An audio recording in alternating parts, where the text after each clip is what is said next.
الحمد لله نحمده ونصلي على رسوله الكريم اما بعد فاعوذ بالله من الشيطان الرجيم بسم الله الرحمن الرحيم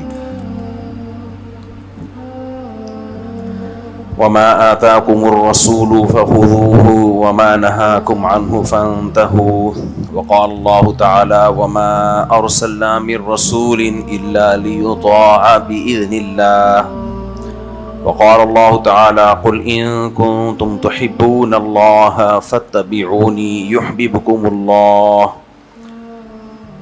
وقال الله تعالى اليوم أكملت لكم دينكم وأتممت عليكم نعمتي ورضيت لكم الإسلام دينا۔ قرآن مجید کی چند آیات میں نے تلاوت کی ہیں۔ اللہ تعالیٰ سے دعا ہے اللہ تعالیٰ صحیح طرح سے بات کہنے کی، سننے کی، سمجھنے کی، اور پھر ہم سب کو اللہ تعالیٰ عمل کی توفیق عطا فرمائے۔ محرم ہے 1447 ہجری اور جون کا مہینہ ہے 2026۔ یہ ڈیٹ مینشن کرنا اس لیے ضروری ہے تاکہ بعض لوگ بہت پرانا بیان نیا کر کے چلا رہے ہوتے ہیں تو پتہ چل جائے کہ بھئی یہ اسی محرم کا بیان ہے۔ جیسے ہی محرم کا مہینہ شروع ہوتا ہے گاڑیوں سے نوحے کی آوازیں آنا شروع ہو جاتی ہیں اور سبیلیں لگنا شروع ہو جاتی ہیں۔ سب سے پہلی علامت تو نوحے کی آوازیں،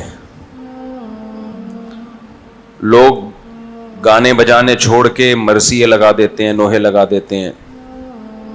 گانے چھوڑنا تو اچھی بات ہے، لیکن کیا یہ مرثیے لگانا، نوحے لگانا اچھی بات ہے یا نہیں ہے؟ اور جو کچھ ہم محرم میں کر رہے ہوتے ہیں وہ اچھی بات ہے یا نہیں ہے؟ فیس بک پہ صحابہ کرام کے خلاف ایک طوفان بدتمیزی کھڑا ہو جاتا ہے۔ جہلم والی سرکار بھی حرکت میں آ جاتی ہے، ان کو موقع مل جاتا ہے۔ جہلم والی سرکار کا تذکرہ اس لیے کر رہا ہوں کہ جو شیعہ روافض ہیں وہ تو کر ہی رہے ہیں، لیکن جہلم والی سرکار کا کہنا ہے کہ میں اہل سنت والجماعت میں سے ہوں۔ بھائی جب آپ اہل سنت والجماعت میں سے ہو تو وہ عقیدے رکھو جو اہل سنت والجماعت کے۔ میں تو جہلم کو زیادہ نہیں چھیڑتا آج کل، پتہ ہی آپ کو، نہیں نام لیتا۔ صحابہ کا معاملہ بہت حساس ہے، بہت سینسٹیو ہے۔ کل جہلم والی سرکار کا ایک کلپ نظر سے گزرا اور فرما رہے تھے کہ جب حضرت حسین کو شہید کیا گیا تو یہ اتنے سارے صحابہ کہاں تھے، اتنے سارے صحابہ کہاں تھے؟ کوئی موقع طنز کا چھوڑا نہیں جاتا صحابہ کرام پر۔ نئی جنریشن کا ذہن خراب کیا جا رہا ہے صحابہ کرام سے۔ یہ تو پھر ہم بھی سوال کریں گے جب سیدنا عثمان کو شہید کیا گیا تو اتنے سارے صحابہ کہاں تھے؟ حضرت حسین کربلا کے میدان پر تھے، اس وقت میڈیا اتنا فاسٹ نہیں تھا، میسج کر کے لوگوں کو اطلاع دی جاتی کہ ہمارے ساتھ کیا ہونے والا ہے، اور مدد کے لیے لوگ پہنچتے تو کتنا ٹائم لگتا پہنچنے میں۔ لیکن جب انسان کے ذہن میں، دماغ میں کسی کی نفرت بیٹھ جاتی ہے، کسی کا بغض بیٹھ جاتا ہے، تو وہ ہر مثبت چیز کو بھی منفی لے کے جاتا ہے، اور منفی تو منفی رہتی ہے۔ صحابہ کرام سیدنا حسین رضی اللہ تعالیٰ عنہ کے قتل کے وقت بوڑھے ہو چکے تھے۔ عبداللہ بن عباس، عبداللہ بن عمر، یہ بڑے اصحاب تو یہی تھے جن کو فالو کیا جاتا تھا۔ انس بن مالک، یہ سارے بوڑھے صحابہ تھے۔ اور بڑی بات یہ کہ جوان بھی ہوتے تو کیا کر لیتے؟ سینکڑوں کلومیٹر دور ایک واقعہ ہو رہا ہے، کسی کو کیا پتا، وہ تو بعد میں اطلاعات پھیلتی ہیں۔ دوسری بات، سیاسی اختلافات، جیسے ہم آج بھی کہتے ہیں نا، آج بھی کہ جس چیز میں کوئی نص موجود نہیں ہوتی، سیاسی اختلاف ہوتا ہے، اس کو اعتدال سے ہی لینا چاہیے۔ سیدنا حسین رضی اللہ تعالیٰ عنہ، ہر شخص نے کربلا کے واقعے سے کربلا کے واقعے سے اپنا منجن بیچنے کی کوشش کی ہے. اپنا منجن، باطلوں کی بات کر رہا ہوں، باطل لوگوں کی. جتنی بات ہے اتنی رہنے دینا چاہیے. ہماری نظر میں تاریخ کا یہ بدترین ظلم تھا جو سیدنا حسین اور اہل بیت پر ہوا، اس میں دو رائے نہیں ہو سکتی. ڈاکٹر اسرار رحمت اللہ علیہ کا بھی ایک بیان سامنے آیا ہے. انہوں نے حضرت عثمان رضی اللہ تعالی عنہ کی شہادت کو زیادہ بڑا ظلم قرار دیا ہے. یہ ان کی ذاتی رائے ہے. ہماری رائے میں حضرت حسین کا قتل یہ زیادہ بڑا ظلم تھا. وجہ اس کی یہ ہے کہ یہ ظلم حکومت کی طرف سے ہوا ہے، جبکہ سیدنا عثمان رضی اللہ تعالی عنہ داماد رسول کا قتل خوارج کی طرف سے ہوا ہے. سیدنا حسین کا قتل ایسی حکومت کی طرف سے ہوا ہے جو اسلام کی طرف منسوب تھی، جس کی نسبت تھی اسلام، اسلامی حکومت ہے. ایک سوال اٹھتا ہے کہ اسلامی حکومت تو اہل بیت کی محافظ ہوتی ہے، نواسہ رسول کو ایک اسلامی حکومت نے کیسے قتل کر دیا؟ ایک گورنر ابن زیاد نے کیسے قتل کر دیا؟ دوسرا، سیدنا عثمان رضی اللہ تعالیٰ عنہ کو اکیلے کو شہید کیا گیا ہے. یہاں تو پورے اہل بیت کو، جو بھی ان کے ساتھ جوان تھے، سب کو شہید کر دیا گیا. لیکن اس بیس پہ میں ڈاکٹر اسرار کو اہل بیت کا دشمن قرار دینا شروع کر دوں؟ انہوں نے کہا کہ حضرت عثمان کا قتل زیادہ مظلومانہ تھا.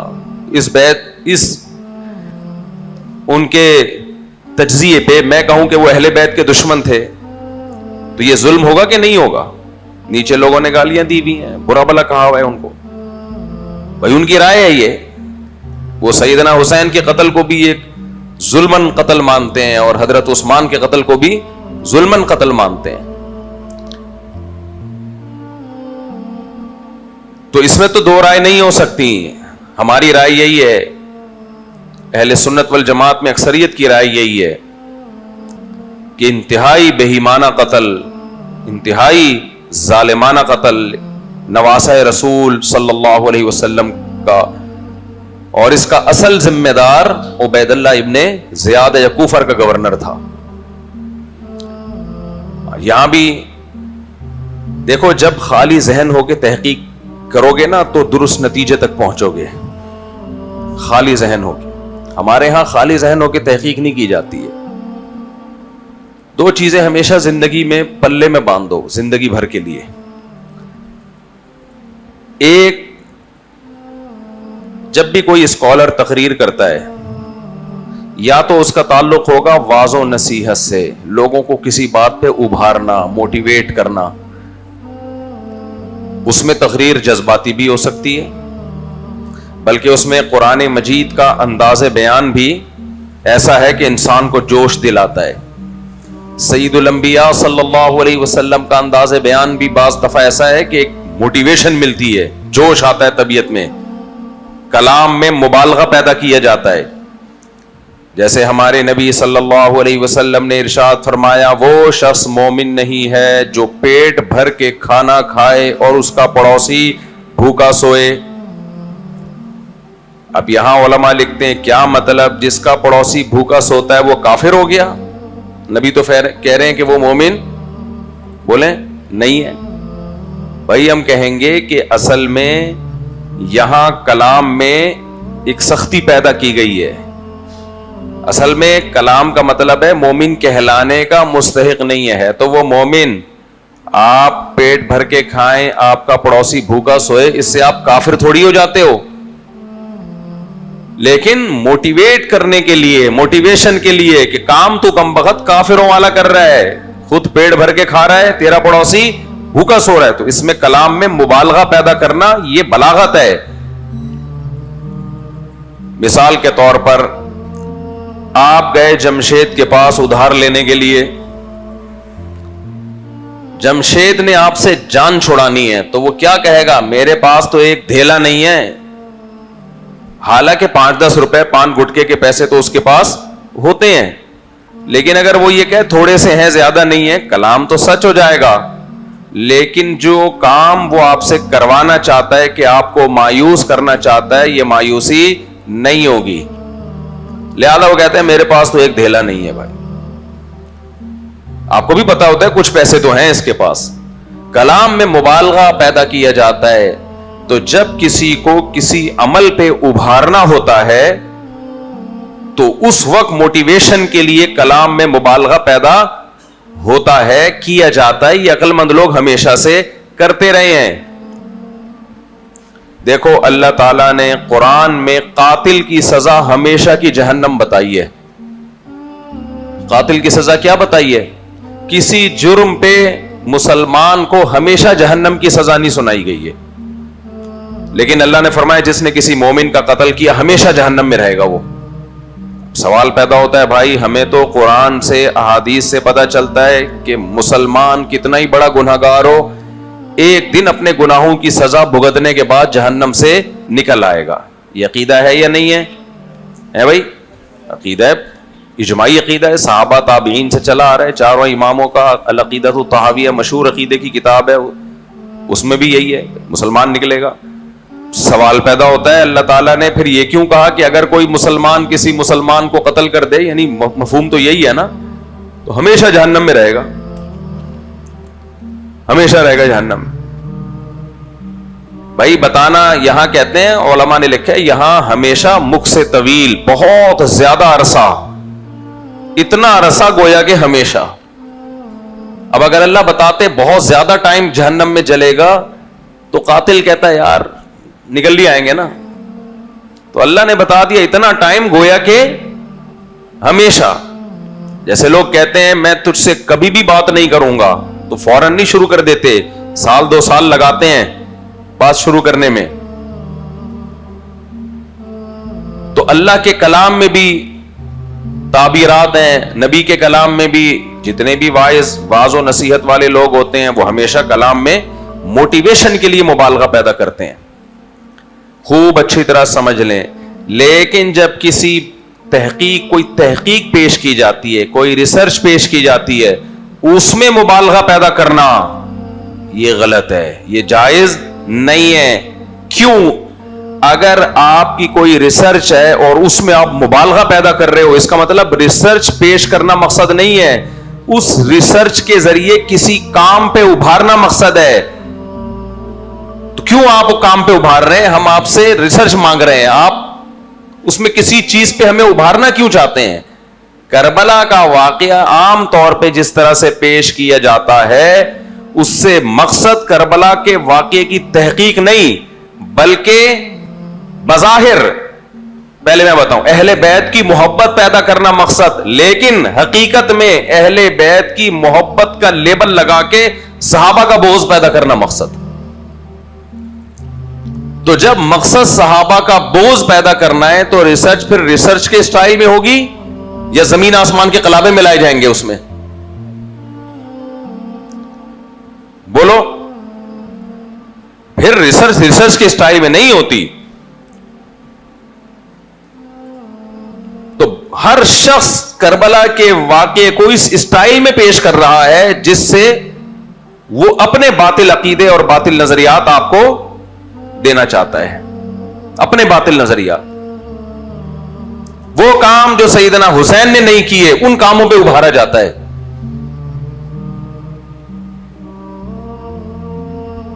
تو چند باتیں اس کربلا سے متعلق یاد رکھیں. پہلا نظریہ میں نے بتایا, یہ کائنات کا بدترین ظلم ہے, اس میں 2 رائے نہیں ہو سکتی. انسان کانپ اٹھتا ہے جب یہ واقعہ پڑھتا ہے, سنتا ہے. اور عبید اللہ ابن زیاد جو اس واقعے کا مین کردار ہے, اس کی تعریفیں کرنا, اس کو رحمت اللہ علیہ کہنا, یہ سب چیزیں لعنت کا سبب ہیں. اہل بیت سے محبت اہل سنت والجماعت کے ایمان کا حصہ ہے. یہ ہو نہیں سکتا کہ اہل بیت سے کوئی محبت نہ کرے. اور سب سے زیادہ محبت اہل بیت سے سیدنا ابو بکر اور سیدنا عمر نے کی ہے. سب سے زیادہ محبت, سب سے زیادہ پروٹوکول ابو بکر اور عمر رضی اللہ عنہما نے اور حضرت عثمان بھی شامل ہے اس میں. حضرت عثمان کی شہادت کے وقت پہرا دینے کے لیے حسن و حسین تھے. بچانے کے لیے, حفاظت کے لیے کون تھا؟ حضرت حسن اور حسین. کہ پہلے ہمارے سینے پہ تلوار لگے گی پھر وہاں تک جاؤ گے. وہ خوارج راستہ بدل کے آئے ہیں. صحابہ کرام آپس میں محبت سے تھے, کوئی اختلاف نہیں تھا اہل بیت کا دیگر اصحاب سے اور دیگر اصحاب کا اہل بیت سے. ایک سیاسی اختلاف ہوا ہے, اس سیاسی اختلاف کو ذاتی بغض بنا کے پیش کیا جاتا ہے. وہ سیاسی اختلاف میں 2 لفظوں میں بیان کرتا ہوں تاکہ میں پھر آگے چلوں. ہمارے جامعہ کے ایک بخاری کے طالب علم نے مجھ سے پوچھا یہ نا کہ یہ کیسے تلواریں چلی آپس میں. میں نے کہا بھائی 2 لفظوں میں مسئلہ حل کیا جا سکتا ہے. سیدنا عثمان کا قتل مظلومانہ ہوا, سب مانتے کہ نہیں مانتے؟ حضرت معاویہ رضی اللہ تعالی عنہ کا مطالبہ تھا امیر المومنین علی رضی اللہ عنہ سے کہ سیدنا عثمان کے قاتلوں کا حکومت قصاص لے. یہ کس کا مطالبہ تھا؟ حضرت معاویہ کا. آپ بھی بنو امیہ میں سے تھے, حضرت عثمان کے خاندان میں سے تھے. خاندان کے فرد کو حق ہوتا ہے کہ نہیں ہوتا حکومت سے مطالبہ کرے؟ حضرت علی کا کہنا یہ تھا کہ مدینہ میں حالات اتنے خراب ہیں کہ اگر سیدنا عثمان کے قاتلوں سے قصاص لیا گیا تو حالات مزید خراب ہو جائیں گے. میں لوگوں سے پوچھتا ہوں کہ آج اگر یہ حالات پیدا ہوں تو سیم وہی حالات ہوں گے جو اس وقت ہوئے تھے. اسے کہتے ہیں اصطلاح میں تکوینی امور. کچھ تکوینی امور ہوتے ہیں. جب بھی کسی کا مظلومانہ قتل ہوتا ہے خلفشار پیدا ہوتا ہے, دھڑے بنتے ہیں, یہ نیچرل ہے. مطالبہ بھی کیا جاتا ہے حکومت سے, بعض دفعہ حکومت مجبور بھی ہوتی ہے بھئی آپ کا مطالبہ برحق ہے لیکن ہم نہیں کر سکتے یہ. لیکن یہ بات سب کو سمجھ میں ضروری نہیں کہ آ بھی جائے. وہ کہنے نہیں بھائی آپ کر سکتے ہیں, ہم کیسے آرام سے بیٹھ جائیں. لوگ کہیں گے ہمارا ریلیٹو شہید ہوا ہے, قتل ہوا ہے, لوگ ہمیں بزدلی کے تانے دیں گے. آج بھی یہ حالات ہوتے کہ نہیں ہوتے؟ یہ تکوینی چیز ہے. تکوینی کا مطلب ہوتا ہے جب کسی چیز کے کوئی سبب پایا جائے تو مسبب لازمی ہوگا, اس پہ نتیجہ وہی نکلے گا جو اس دور میں نکلا تھا. جب بھی کوئی یہ کہا کرے نا کہ سیدنا علی اور حضرت معاویہ کی لڑائی یہ ذاتی بغض کی بیس پہ تھی معاذ اللہ, تو اسے کہا کرو کہ آج اگر یہ ہو جائے اور دونوں طرف نیک لوگ ہوں تو کیا ان میں اختلاف ہوگا کہ نہیں ہوگا؟ سیم حالات اگر آج ہو جائیں, کوئی بڑے عہدے پہ کوئی شخص ہو, اس کا مظلومانہ قتل ہو جائے اور حکومت قاتلوں سے قصاص نہ لے رہی ہو, حکومت مجبور ہو, کیا ہر شخص یہ مجبوری مان لے گا یا وہ دباؤ ڈالنا چھوڑ دے گا؟ اگر وہ دباؤ ڈالنا چھوڑتا ہے اس کے اپنے ریلیٹو اس کو چھوڑ دیں گے. تو یہ وہی اختلاف تھا جو بالکل جب بھی ایسے کسی کنٹری میں حالات پیدا ہوں گے اس کا ریزلٹ یہی نکلے گا. سازش اسی کو تو کہتے ہیں جو خوارج کی سازش تھی کہ سیاسی اختلافات میں لڑانا, تو وہ سازش میں کامیاب ہوئے. لیکن اللہ نے یہ سہرا حضرت حسن رضی اللہ تعالیٰ عنہ کو دیا کہ وہ حضرت معاویہ کے ہاتھ پہ بیعت کر کے اس اختلاف کو ختم کیا. بعض دفعہ بھائیوں میں بھی لڑائی ہوتی ہے. قرآن کہتا ہے وَإِن طَائِفَتَانِ مِنَ الْمُؤْمِنِينَ اقْتَتَلُوا فَأَصْلِحُوا بَيْنَهُمَا, اگر مسلمانوں کی 2 جماعتیں آپس میں لڑ پڑیں تو دونوں کے درمیان صلح کراؤ. اس سے پتہ چلتا ہے دونوں طرف مسلمان ہو کے بھی لڑائی ہو سکتی ہے, دونوں طرف بزرگ ہو کے. یہاں مسلمان سے کامل مسلمان مراد ہیں, اس دور کے مسلمان مراد ہیں. آج بھی ہم دیکھتے ہیں بزرگوں میں آپس میں غلط فہمیاں ہو جاتی ہیں, نیک لوگوں میں غلط فہمیاں ہو جاتی ہیں جس کی بیس پہ لڑائی ہوتی ہے. میاں بیوی میں طلاقیں ہوتی ہیں, دونوں تہجد گزار ہوتے ہیں. تو قرآن کہہ رہا ہے اگر 2 فریق مسلمانوں کے آپس میں لڑ پڑیں تو دونوں کے درمیان بولو صلح کراؤ. فَإِن بَغَتْ إِحْدَاهُمَا عَلَى الْأُخْرَى, پھر ایک اگر باغی ہے تو فَقَاتِلُوا الَّتِي تَبْغِي, تو جو باغی ہے اس کے خلاف لڑو. پھر اور آگے قرآن کہتا ہے انما المؤمنون اخوۃ، مسلمان آپس میں بھائی بھائی ہیں، فاصلحوا بین اخویکم، دونوں جماعتوں میں صلح کراؤ بھائیوں میں. تو بھائیوں کا مصداق سب سے پہلے کون ہے؟ صحابہ کرام. کیوں؟ قرآن کہتا ہے اشداء علی الکفار رحماء بینہم، یہ آپس میں کیا ہیں؟ رحماء ہیں. تو جب وہ بھی بھائی نہیں ہے تو میں اور آپ کس کھیت کی مولی ہو گئے بھائی؟ میرے اور آپ کے آپس میں لڑنے سے ہم میں سے کوئی منافق نہیں ہوتا. اور وہ ہستیاں اگر ان کا سیاسی اختلاف ہوا ہے، اس بیس پہ ان کی لڑائی ہوئی ہے، تو معاذ اللہ ان میں ایک فریق منافق ہو گیا. بے شرمی کی بات ہے یا نہیں ہے؟ دنیا میں یاد رکھو سب سے زیادہ امپورٹنٹ چیز پتہ ہے کیا ہے؟ شرم اور حیا اور غیرت. یہ جب ختم ہو جائے نا تو پھر انسان کسی کام کا نہیں ہے، پھر کسی کام کا نہیں ہے. سیدنا معاویہ، لوگ کہتے ہیں کہ یہ اہل سنت والجماعت حضرت معاویہ کے فضائل بہت بتاتے ہیں. اہل سنت والجماعت کا عقیدہ ہے کہ سیدنا علی کا مقام حضرت معاویہ سے زیادہ نہیں بلکہ بہت زیادہ ہے. پھر بھی ہم حضرت معاویہ کے فضائل اس لیے سناتے ہیں کہ تم تیروں کا نشانہ کس کو بناتے ہو؟ سیدنا معاویہ کو بناتے ہو. باقی ہمارا عقیدہ کتابوں میں لکھا ہے 2 اور 2 4 کی طرح، اس میں کوئی کنفیوژن نہیں ہے. تم برا بلا کہنا چھوڑ دو، ہم دفاع کرنا چھوڑ دیں گے. کبھی تم سیدنا عمر کو برا بلا کہتے ہو، کبھی تم سیدنا عثمان کو برا بلا کہتے ہو، بچا کیا تمہارے پاس؟ تو قرآن کے الفاظ ہے وَإِن طَائِفَتَانِ مِنَ الْمُؤْمِنِينَ اقْتَتَلُوا، مسلمانوں کی دونوں جماعتیں آپس میں لڑ پڑیں تو کیا کرواؤ ان کے درمیان؟ صلح. توجہ ہے نا آپ لوگوں کی؟ دیکھو اختلاف کی 2 قسمیں ہوتی ہیں، ایک حق اور باطل کا اختلاف اور ایک اجتہادی اختلاف. ایک اختلاف حق اور باطل کا اور ایک اجتہادی. اکثر میں نے بیانات میں ایک حدیث سنائی ہے، نبی کریم صلی اللہ علیہ وسلم نے، بخاری مسلم کی حدیث ہے، نبی کریم صلی اللہ علیہ وسلم نے صحابہ کی ایک جماعت بھیجی کہ جب تک بنو قریظہ نہ پہنچ جاؤ عصر کی نماز نہیں پڑھنا. ہے نا؟ صحیح حدیث ہے. راستے میں عصر کی نماز قضا ہونے لگی. بعض صحابہ نے کہا بھائی نبی نے تو فرمایا ہے کہ بنو قریظہ پہنچنے سے پہلے عصر نہیں پڑھنی ہے، لہذا ہم نہیں پڑھیں گے، نماز قضا کریں گے. دوسرے صحابہ نے کہا بھائی نبی کا مطلب یہ تھوڑی تھا کہ قضا ہی کر دو، نبی کے کوئی عالم الغیب تو نہیں ہے کہ ان کو یہ پتا ہو کہ قضا ہو جائے گی، تو احتیاطاً کہہ دیا تھا. جیسے ہم کہتے ہیں نا بھائی مقام پہ پہنچ کے نماز پڑھنا، راستے میں نہ پڑھنا. اب دونوں صحابہ کا مقصد، بھائی اوپر بچوں کو خاموش کرائیں، دونوں جماعتوں کا مقصد نبی کو فالو کرنا. حدیث سمجھنے میں دونوں کی رائے الگ الگ، دونوں اپنی اپنی فہم کے مطابق حدیث سمجھ رہے ہیں. لہذا ایک نے نماز پڑھی اور ایک نے نماز چھوڑ دی. جس نے نماز چھوڑی اس کو کوئی برا بلا کہہ سکتا ہے اس فریق کو؟ کیوں؟ وہ سستی میں نہیں چھوڑی ہے، وہ حدیث کا مطلب ہی یہ سمجھ رہے تھے کہ بھئی چھوڑ دو. اور جنہوں نے پڑھی ان کو حدیث کے مخالف کہا جا سکتا ہے کہ بھئی نبی تو کہہ رہے ہیں کہ مت پڑھو اور یہ پڑھ رہے ہیں. وہ کہیں گے بھائی نبی تو کہہ رہے ہیں لیکن ہمارا مقصد نبی کی اتباع ہی ہے. جو قرآن ہمیں دیا وہ بھی نبی نے دیا، جس میں ہے کہ عصر کی نماز کی حفاظت کرو. اب یہ مسئلہ حل ہو سکتا ہے قیامت تک؟ نہیں ہو سکتا. لہذا یہاں اختلاف ہونا تکوینی امر ہے. تکوینی سمجھ میں آ رہا ہے کہ نہیں آ رہا؟ تکوینی کیا مطلب؟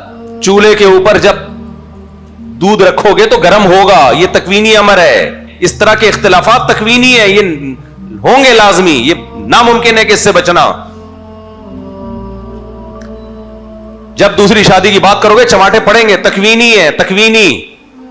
اب سمجھ میں آ گیا. چولہا بھی سمجھ میں نہیں آ رہا تھا، دودھ بھی گرم کر کے دکھا دیا میں نے، پانی ابال کے دکھا دیا، میں سمجھ میں نہیں آیا. اب مثال دی فوراً سمجھ میں آ گیا. کچھ چیزیں تکوینی ہوتی ہیں میرے بھائی، یہ ہوگے رہیں گی. جب یہ ہوگا تو یہ ہوگا، قدرت کا نظام ہے. بیماریاں بھی آئیں گی، اختلافات بھی ہوں گے، اس سے بچنا ممکن ہی نہیں ہے. یہ دنیا ہے بھائی، امتحان کی جگہ ہے. یہ جنت تھوڑی ہے. جنت میں قرآن کہتا ہے کہ کوئی لڑائی جھگڑا پڑا نہیں. وَنَزَعْنَا مَا فِي صُدُورِهِم مِّن غِلٍّ إِخْوَانًا عَلَىٰ سُرُرٍ مُتَقَابِلِينَ. حضرت علی نے یہ آیتیں پڑھی ہیں سیدنا معاویہ اور ان لوگوں کے بارے میں کہ ہم ان لوگوں میں شامل ہیں جن کے بارے میں قرآن کہتا ہے کہ ہم ان کے دلوں میں جو کچھ پیدا ہوا تھا نا غل اختلاف وہ نکال دیں گے. جنتیوں کے بارے میں قرآن کہہ رہا ہے کہ دنیا میں ان کے دلوں میں جو اختلاف پیدا ہوا تھا ہم کیا کر دیں گے, نکال دیں گے. اس کا مطلب جنتی دنیا میں لڑ سکتے ہیں, آپس میں اختلاف بھی ہو سکتا ہے. تبھی تو اللہ کہہ رہے ہیں میری نعمت کے دنیا میں جو تمہارے درمیان نفرتیں تھیں یا لڑائیاں تھیں جنت میں ختم کر دوں گا. تو اگر لڑنے والے سارے جہنمی ہوتے تو اللہ کہتے دنیا میں جو تمہارے درمیان اختلاف تھا تو تم سب کو جہنم میں ڈالوں گا. اختلاف تھا کیوں تمہارے درمیان؟ نہیں آ رہی میرے خیال ہے بات, نہیں آ رہی سمجھ. اس سے پتہ چلتا ہے کہ 4 شادیوں والا داماد بھی جائے گا اور سسرال بھی جائے گا, حالانکہ دونوں آپس میں کیا ہو رہے ہوتے ہیں, لڑ رہے ہوتے ہیں. یہ تکوینی ہے, وہ لڑ رہے ہیں ٹھیک لڑ رہے ہیں, تم نے کیوں کی, اور یہ لڑ رہا ہے ٹھیک لڑ رہا ہے, کیوں نہیں کی کروں بھائی. پھر موضوع چینج ہو جائے گا, رہنے دیں. اس کے بغیر تو گزارا نہیں ہے بھائی. کیسے ہو سکتا ہے؟ لڑو بھلے مر جاؤ لیکن کرو, یہ نہیں ہو سکتا. وہی بات ہے, اب پھر وہ تمہارے لیول سے اوپر کی باتیں شروع کر دیتا ہوں میں بھول جاتا ہوں اصل میں. خیر, تو صحابہ کرام کے درمیان اگر سیاسی اختلافات ہوئے ہیں تو میں وہ حدیث پیش کی نا میں نے کہ بنو قریظہ کے بارے میں نبی نے فرمایا وہاں پہنچے بغیر عصر کی نماز مت پڑھو, تو صحابہ کے رائے میں اختلاف ہوا. اب سمجھو مجتہدین, امام ابو حنیفہ, امام شافعی, امام مالک, امام احمد بن حنبل, یہ 4 مشہور مجتہد ہیں. ان کے درمیان جو اختلاف ہوتا ہے وہ بھی اسی نوعیت کا ہے. ایک حدیث کو لے رہے ہوتے ہیں, دوسری حدیث میں تعویل, دوسری اس حدیث کو لے رہے ہیں, اس حدیث میں تعویل. مقصد سب کا کیا ہوتا ہے؟ قرآن و سنت کو فالو کرنا. تو صحابہ میں بھی اختلاف ہوا ہے. صحابہ میں بعض ایسے تھے 3 رکعت وتر پڑھتے تھے, بعض ایسے تھے 1 رکعت. دونوں اپنے اپنے دلائل دیتے تھے, دونوں کے پاس اپنے اپنے دلائل تھے. کسی نے حضرت عمر کا ریفرنس دیا ایک تابعی کو کہ وہ 1 رکعت 2 رکعت کے بعد سلام پھیرتے ہیں پھر 1 رکعت الگ پڑھتے ہیں. دوسرے نے ریفرنس دے دیا حضرت عمر نے تو ایسا نہیں کیا, وہ تو 2 رکعت کے بعد بیٹھتے تھے, سلام پھیرے بغیر کھڑے ہو جاتے تھے. دونوں چاہ رہے ہیں کہ وتر سنت کے مطابق پڑھیں, لیکن سنت کو ایکسپلین کرنے میں باپ بیٹے کا اختلاف ہو رہا ہے. نہیں آئی سمجھ بات؟ عبداللہ بن عمر بیٹے ہیں کس کے؟ حضرت عمر کے. احناف نے وتر عبداللہ بن عمر سے لینے کے بجائے کس سے لیے؟ حضرت عمر سے لیے. اب یہاں اہل حدیث لوگ بولتے ہیں نبی سے کیوں نہیں لے رہے ڈائریکٹ؟ او بھائی جان یہ دونوں بھی ڈائریکٹ نبی سے ہی لے رہے ہیں. نبی سے لینے میں فہم میں دونوں کا کیا ہو رہا ہے؟ اختلاف ہو رہا ہے. اہل حدیث تو فوراً ایک جملہ کہتے ہیں نبی سے لو نا بھائی. نبی سے ہم بھی لے رہے ہیں, نبی سے آپ بھی لینے کی کوشش کر رہے ہو, لیکن وتر سے متعلق نبی کی حدیثوں کے 2 مطلب ہیں. ایک مطلب عبداللہ بن عمر نے سمجھا, ایک عمر بن خطاب نے سمجھا.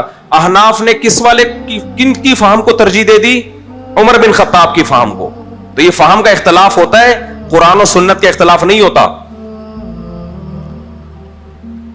تو اب سمجھو بات کو.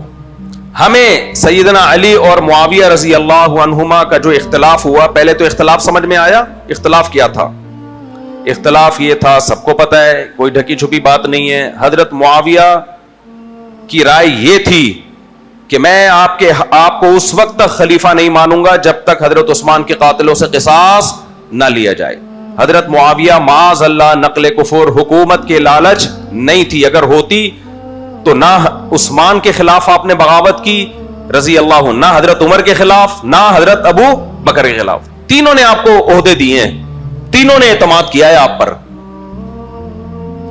ایک شخص اعتماد کرے غلطی ہو سکتی ہے, دوسرے کے پہ اعتماد میں غلطی ہو سکتی ہے. تینوں بڑے بڑے خلیفہ امیر المومنین تینوں اعتماد کرنے کس پر؟ حضرت معاویہ پر. اور حضرت علی بھی اعتماد کر رہے ہیں. حضرت علی نے آپ سے عہدہ نہیں چھینا. حضرت علی جو حضرت معاویہ کے خلاف نکلے وہ اس بیس پہ نہیں کہ مجھے آپ کی گورنری پسند نہیں ہے, اس بیس پہ کہ عثمان کے قاتلوں سے قصاص فی الحال میرے بس میں نہیں ہے, لہذا بیعت پر مجبور کرنے کے لیے آپ بیعت ہوں.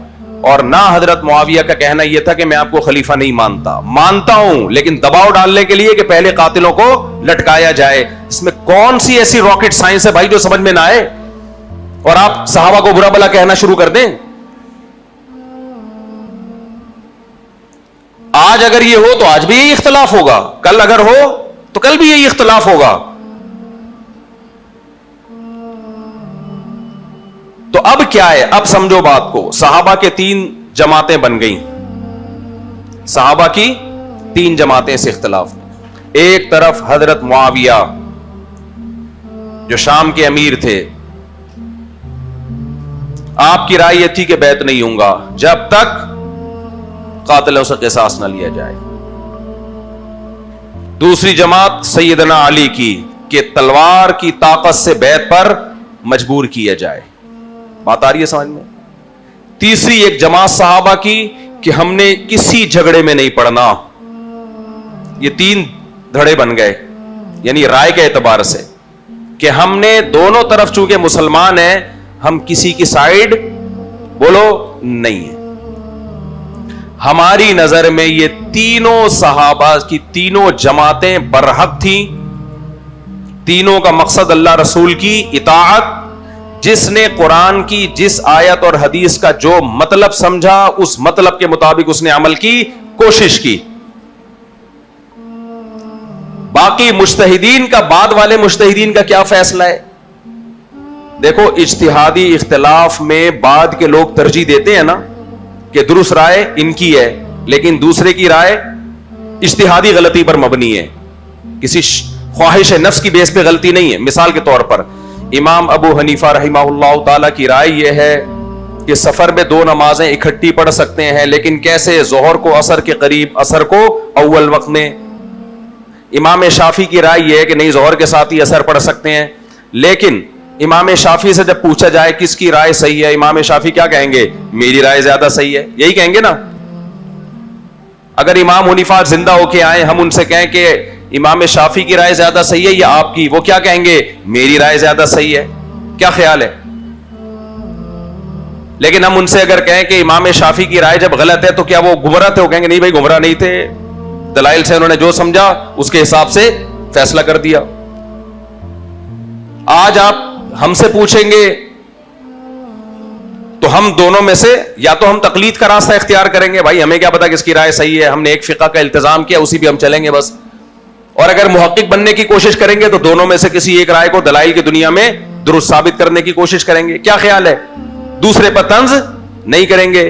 تو یہ تینوں جو رائے تھی نا صحابہ کی, ایک رائے یہ تھی کہ حضرت علی تلوار کی طاقت سے حضرت معاویہ کو مجبور کریں بیعت ہونے پر, کیونکہ امیر المومنین ہے اور امیر المومنین کو تلوار اٹھانے کا رائٹ حاصل ہے.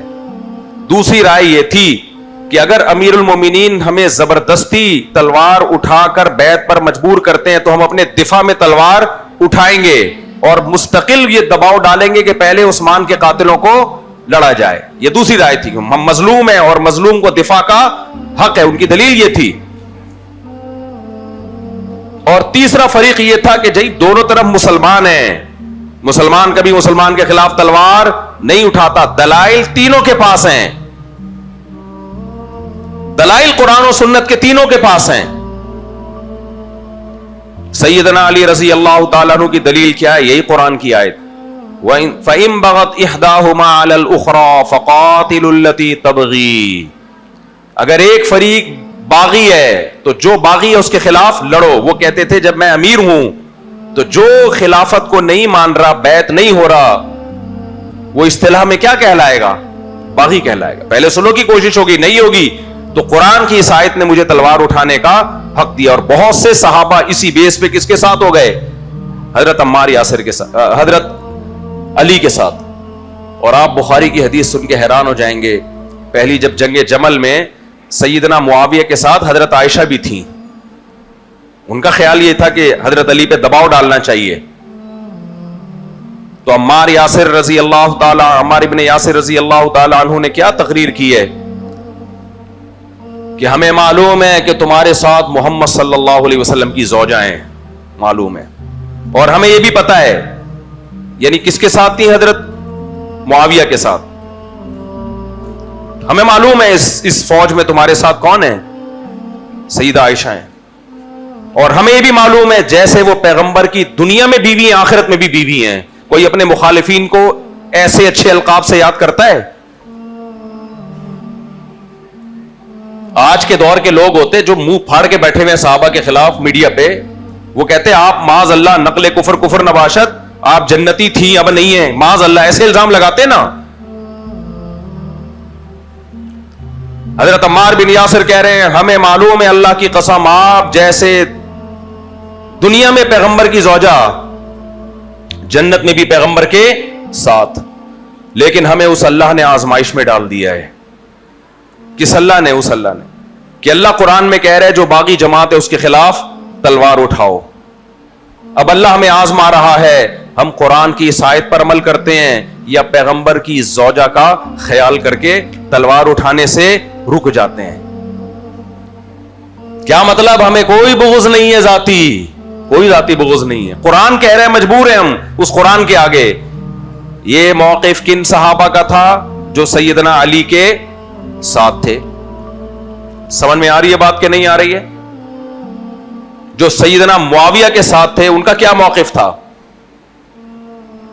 ان کا موقف یہ تھا کہ جب تک کسی کو خلیفہ مانا نہ جائے تو اس کے خلاف دفاع میں لڑنا بغاوت کیسے ہو گیا؟ تو صحابہ میں کتنے فریق بن گئے؟ ہم بات کو سمجھتے ہیں. بولو. تینوں کے پاس دلائی تھے. حضرت علی کی دلیل جو ان کے ساتھ صحابہ تھے جن میں عمار ابن یاسر رضی اللہ تعالیٰ عنہ بھی تھے کہ ہمیں معلوم ہے آپ کے ساتھ اللہ کے نبی کی زوجہ ہیں، دنیا میں بھی اور جنت میں بھی آپ کی زوجہ ہیں، لیکن اللہ نے ہمیں آزمائش میں ڈال دیا ہے. قرآن کی آیت ہے، ہم نے عمل کرنا ہے اس پر. سیدنا معاویہ کا موقف کہ بھئی یہ بغاوت میں نہیں آتا، یہ دفاع ہے.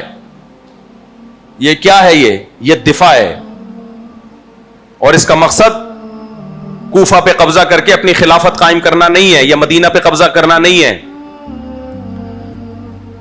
اور تیسرا ایک فریق تھا، حدیث میں ہے نبی حضرت علی رضی اللہ تعالیٰ عنہ ایک صحابی کے پاس گئے اور ان سے کہا کہ اپنی فوج میں لڑنے کے لیے چلو باغیوں کے خلاف لڑتے ہیں. تو وہ آئے اور لکڑی کی تلوار اٹھا کے لے آئے. کیا آپ کہتے ہیں تو اس سے لڑتا ہوں. حضرت علی نے پوچھا یہ کیا ہے؟ کہا میں نے نبی کریم صلی اللہ علیہ وسلم سے سنا ہے مسلمانوں کی جب دو جماعتیں لڑیں گی اپنی تلوار کو لکڑی کی بنا لینا تاکہ لڑنے کے قابل نہ رہے. میں نہیں لڑ سکتا، ادھر بھی کلمہ گو ادھر بھی کلمہ گو. حضرت علی نے ایسا نہیں کیا کہ تلوار سے سر قلم کر دیا. ان تینوں گروہوں میں علماء نے یہ بات لکھی ہے کہ سیدنا علی کا ظرف سب سے بڑا تھا، سب سے بڑا ظرف. کچھ نہیں کہا. آج گورنمنٹ ایسا کر لے گی؟ آج کا کوئی حاکم ہوتا ہے کہتا جانا پڑے گا. سیدنا علی نے دیکھا یہ سہارا کس کا لے رہے ہیں؟ نبی کی حدیث کا. ان کو مجبور نہیں کروں گا، بس آپ کی رائے ہے کوئی بات، اسی رائے میں ثواب ملے گا. ہماری نظر جو اہل سنت والجماعت ہیں تینوں برحق تھے. تینوں نے اپنی اپنی فہم کو مطابق قرآن و سنت کو سمجھنے کی کوشش کی. دو لڑائیاں ہوئیں، جنگ جمل، جنگ صفین، اور اس کے بعد یہ صحرا حضرت حسن کو گیا.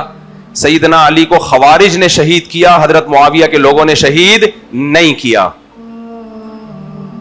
اور جب خلافت حضرت حسن کے ہاتھ میں آئی ہے نبی کریم صلی اللہ علیہ وسلم نے بشارت سنائی تھی کہ اللہ میرے اس بیٹے کے ذریعے مسلمانوں کے دو گروہوں میں صلح کرے گا. یہ صحرا سید شباب اہل الجنہ حضرت حسن کو جاتا ہے کہ آپ حضرت معاویہ کے ہاتھ پہ بیعت ہو گئے. اس کے بعد آپ کا سیدنا معاویہ سے کبھی اختلاف نہیں ہوا. لوگوں نے کہا کہ آپ ان سے بیعت ہو رہے ہیں جن کی آپ کے والد سے لڑائی ہوئی تھی. یہ ساری صحیح سندوں کے ساتھ حدیثیں ہیں، ان میں کوئی بھی ضعیف موضوع حدیث نہیں میں سنا رہا آپ کے سامنے. آپ ان سے لڑ رہے ہیں. ہاں مفہوم میرا ہے، الفاظ میں اونچ نیچ ہو سکتی ہے کہ جن سے آپ کے والد کی لڑائی ہوئی تھی تو عار کی بات ہے، ذلت کی بات ہے. تو آپ نے کیا فرمایا؟ میں آخرت کی آگ پر اس دنیا کی عار کو ترجیح دیتا ہوں. اس دنیا کی عار کو کوئی بات نہیں، کسی بھی طرح سے اتحاد ہو جائے ہونے دو. یہ ہے خلاصہ. اس پہ کیا رائی کا پہاڑ بنایا ہوا ہے. وہ حضرت معاویہ کے ممبر سے حضرت علی کو گالیاں دی جاتی تھی، معاذ اللہ، نقل کفر، سب بکواس ہے یہ. یہ لوگ کرتے کیا ہیں دیکھو, سب اور شتم کا لفظ جب اہل بیت آپس میں استعمال کرتے ہیں, میں یہ ریفرنسز دوں گا انشاءاللہ, سب اور شتم کا لفظ جب میرے بخاری کے لیکچروں میں ہے, جو میں جامعۃ الرشید میں پڑھاتا ہوں نا, وہاں تو سب بخاری یا دوسری حدیث کی کتابوں میں آتی ہیں سب باتیں, لیکن پبلک کے سامنے نہیں آتی. سب اور شتم کا لفظ جب اہل بیت آپس میں کوئی اختلاف ہوا اور الفاظوں یتصاب بانی, حضرت عباس حضرت علی کے اختلاف ہو رہا ہے, یتصاب بانی وہاں ترجمہ کرتے ہیں آپس میں اختلاف رائے کا اظہار فرما رہے تھے. صحیح ہے نا, یہ جہلم نے بھی کیا یہ کام کہ ہو جاتا ہے بڑے بھائیوں میں کچھ آپس میں, تو ہو گیا تھا. لیکن یہی سب جب حضرت معاویہ کی طرف منسوب ہوتا ہے, گالیاں دے رہے تھے, تو اس کا ترجمہ کیا کیا جاتا ہے, گالیاں دے رہے تھے. اس گالیاں کا تو وہاں ترجمہ کچھ اور کر رہے ہو, ادھر کیا نکال رہے ہو. تو یہ ذاتی بغض ہے صحابہ کا, لیبل اس پہ اہل بیت کی محبت کا لگایا جاتا ہے. جب بھی کوئی نیگیٹو چیز مارکیٹ میں لائی جاتی ہے تو پیکنگ ہمیشہ اس کی اچھی ہوتی ہے. خوب سمجھ لو, پڑھے لکھے لوگ اچھی پیکنگ کو دیکھ کے لیتے ہیں. چرس کو اگر آپ ایویں ہی کسی گندے نالے میں بٹھا کے بیچنا شروع کر دو اور دائیں بائیں گوبر پڑا ہوا ہو, نہیں بکے گی. خریدیں گے لیکن غریب لوگ خریدیں گے. وہی چرس آپ بہترین خوبصورت پیکنگ میں, چمک پٹی میں, اور بیچنے والے 3 پیس سوٹ اور ٹائی میں, اور پینے والے بھی 3 پیس سوٹ اور ٹائی میں, اور ڈیفینس کے بڑے بڑے ہوٹلوں میں بڑی تمیز سے بک رہی ہو سکتا ہے انڈا موڑ سے بھی آدھی آبادی پہنچ جائے. یار کوئی پتہ نہیں حج کر کے آئے ہیں اور چرس بانٹ رہے ہیں. اہل بیت کی محبت سے کسی کو انکار نہیں ہے, لیکن اہل بیت کی محبت کا لیبل لگا کے نفی کس کی جا رہی ہے, ابو بکر عثمان اور علی, ابو بکر عثمان اور معاویہ رضی اللہ عنہ کی. تو یہ لیبل اس لیے لگایا جاتا ہے کہ سنے گا نہیں بات آپ کی اگر یہ لیبل نہیں لگاؤ گے آپ. صحابی کا لفظ بتا رہا ہے کہ ہر صحابی محبت کے قابل ہے. صحابی کا مطلب ہلکا تھوڑی ہے. صحابی کا مطلب یہ تھوڑی کہ جو میرے ساتھ, عربی میں صاحبہ یصحبو کا مطلب کسی کی صحبت میں رہنا, کسی کی صحبت میں رہنا. تھوڑا سا انسان کوئی مشہور ہو جاتا ہے, لوگ کتنا فخر کرتے ہیں میں فلاں کے ساتھ رہا ہوں, فلاں سے مل کے آیا ہوں, اپنی آنکھوں سے دیکھا ہے. تھوڑا سا مشہور ہو جائے, بڑا فخر کرتا ہے, دنیا کو بتاتا ہے. کیا وہ لوگ کم ہیں جنہوں نے سید الانبیاء افضل الخلائق بعد از خدا بزرگ توئی قصہ مختصر, ایک شاعر نے کتنی پیاری بات کی, اس نے کہا لوگوں نے نبی کی نعت میں لمبے لمبے کلام لکھے ہیں, وہ سب صحیح ہیں, کہہ رہے ایک جملہ کہوں گا بعد از خدا بزرگ توئی قصہ مختصر, خدا کے بعد بس آپ ہی ہیں, مختصر, ختم. اس جمال نبوت کا جنہوں نے دیدار کیا ایمان کی حالت میں, آپ کو پیغمبر مان کے, ان کو صحابی کہا جاتا ہے. ان کو کیا کہا جاتا ہے, صحابی. لوگ کہتے ہیں موسیٰ علیہ السلام کے ساتھ بھی تو بنی اسرائیل میں کیسے کیسے صحابی تھے جنہوں نے کتنا ستایا. یہ ہے جہالت, از کالڈ جہالت. حضرت موسیٰ کے ساتھ رہنے والے 2 طرح کے تھے, ایک آپ کے صحیح معنوں میں جو ایمان لائے آپ کے اوپر, قربانیاں دینے والے. حضرت موسیٰ آخری نبی نہیں تھے, لہذا موسیٰ کلیم اللہ کے ساتھ اللہ نے اصحاب موسیٰ کی کوئی گارنٹی نہیں لی, کیونکہ اصحاب خراب ہوں گے اللہ نئے نبی کو بھیج دیں گے. حضرت عیسیٰ کے ساتھ حواری تھے جو خاص تھے, سب کو اللہ نے خاص نہیں کہا. لیکن محمد صلی اللہ علیہ وسلم آخری نبی ہیں, آپ کے بعد کوئی نبی نہیں آئے گا. آپ نے فرمایا خیارکم فی الجاہلیت خیارکم فی الاسلام. اور ایک اور حدیث میں آتا ہے کہ اللہ نے مجھے سب سے بہترین زمانے میں بھیجا ہے. آدم علیہ السلام کے بعد زمانوں کو منتخب کیا, جو سب سے اچھا تھا اس میں سے سب سے اچھے سے سب سے اچھے سے سب سے اچھا. بتاؤ زمانہ اچھا ہوتا ہے یا زمانے میں رہنے والے لوگ اچھے ہوتے ہیں؟ زمانے میں رہنے والے لوگ اچھے ہوتے ہیں, اس بیس پہ اچھا زمانہ کہا جاتا ہے. آپ نے فرمایا سب سے بہترین زمانے میں اللہ نے مجھے بھیجا ہے. صحیح حدیث ہے. سوال پیدا ہوتا ہے سب سے بہترین زمانہ کیسا ہو گیا, وہاں تو بت پرستی تھی, شراب عام تھی, وہ سب سے بہترین زمانہ کیسا ہو گیا؟ میرا خیال ہے آپ لوگ کی سمجھ میں نہیں آ رہا. گرمی زیادہ لگ رہی ہے بھائی. سب سے بہترین زمانہ اس لیے تھا کہ یہ سب سے بہترین لوگ تھے, جہالت کی وجہ سے غلط ٹریک پر چل رہے تھے. ان کو صحیح ٹریک دے دیا جاتا تو اس سے زیادہ بہترین امت اس کائنات میں اس وقت تھی نہیں. غیرت بھی تھی, سخاوت بھی تھی, جھوٹ سے بھی بچتے تھے, منافقت نہیں تھی. مشرکین مکہ میں منافقت نہیں تھی. اللہ کو معلوم تھا کہ یہ جتنے اسلام دشمن ہے ایک دفعہ یہ اسلام لے آئے. تبھی حدیث میں آتا ہے خیارکم فی الجاہلیت خیارکم فی الاسلام. جاہلیت میں جو ٹاپ پہ تھے اسلام لانے کے بعد وہی ٹاپ پر ہیں. تو حدیث کے مطابق تو اس کائنات میں سب سے اچھے ساتھی کس کو ملے ہیں؟ محمد صلی اللہ علیہ وسلم کو سب سے اچھے ساتھی. قرآن بھی یہی کہہ رہا ہے. دیکھو پچھلی کتابوں میں اگلے پیغمبر کی خوشخبریاں ہوتی ہیں, پچھلی کتابوں میں اگلے پیغمبر کی خوشخبریاں, لیکن کمال کی بات یہ ہے کہ تورات اور انجیل میں اگلے پیغمبر کے ساتھ ان کے ساتھیوں کی بھی خوشخبریاں ہیں. قرآن کہتا ہے والذین معہ اشداء علی الکفار رحماء بینہم, جو محمد کے ساتھ ہیں کافروں پہ سخت, آپس میں رحم دل, غیرت اور حمیت. تراہم رکعا سجدا یبتغون فضلا من اللہ ورضوانا. اے مخاطب تو جب ان کو دیکھے گا رکوع اور سجود میں دیکھے گا. دیکھو آپ مجھے رکوع اور سجدے میں دیکھ سکتے ہیں, میں آپ کو رکوع سجدے میں دیکھ سکتا ہوں, لیکن یہ فتویٰ نہیں دے سکتے کہ میرا یہ رکوع یا میرا یہ سجدہ اخلاص پر مبنی ہے. یہ فتویٰ نہیں دے سکتے. قرآن نے صحابہ کے بارے میں یہ فتویٰ دیا. قرآن نے کہا یبتغون فضلا من اللہ ورضوانا. اے مخاطب ان کا رکوع اور سجدہ اللہ کے فضل کو تلاش کرنے کے لیے ہے, کسی مالی اور کسی جاہ کی نتیجے میں نہیں ہے. تو صحابہ کے اخلاص کی قرآن گواہی دے رہا ہے. آگے قرآن کے الفاظ ہیں ذالک مثلہم فی التوراۃ ومثلہم فی الانجیل. اللہ نے نبی کے ان ساتھیوں کا تذکرہ نبی کے ساتھ ساتھ تورات میں بھی کیا اور انجیل میں بھی کیا.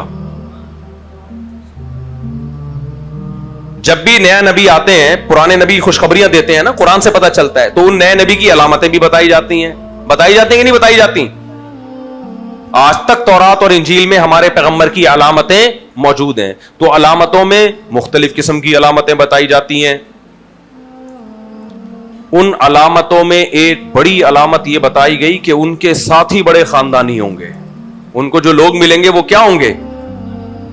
کزرع اخرج شطأہ فآزرہ فاستغلظ فاستوى على سوقہ یعجب الزراع لیغیظ بہم الکفار. کا وہ کمزور سے طاقتور ہوتے چلے جائیں گے, کمزور سے طاقتور ہوتے چلے جائیں گے.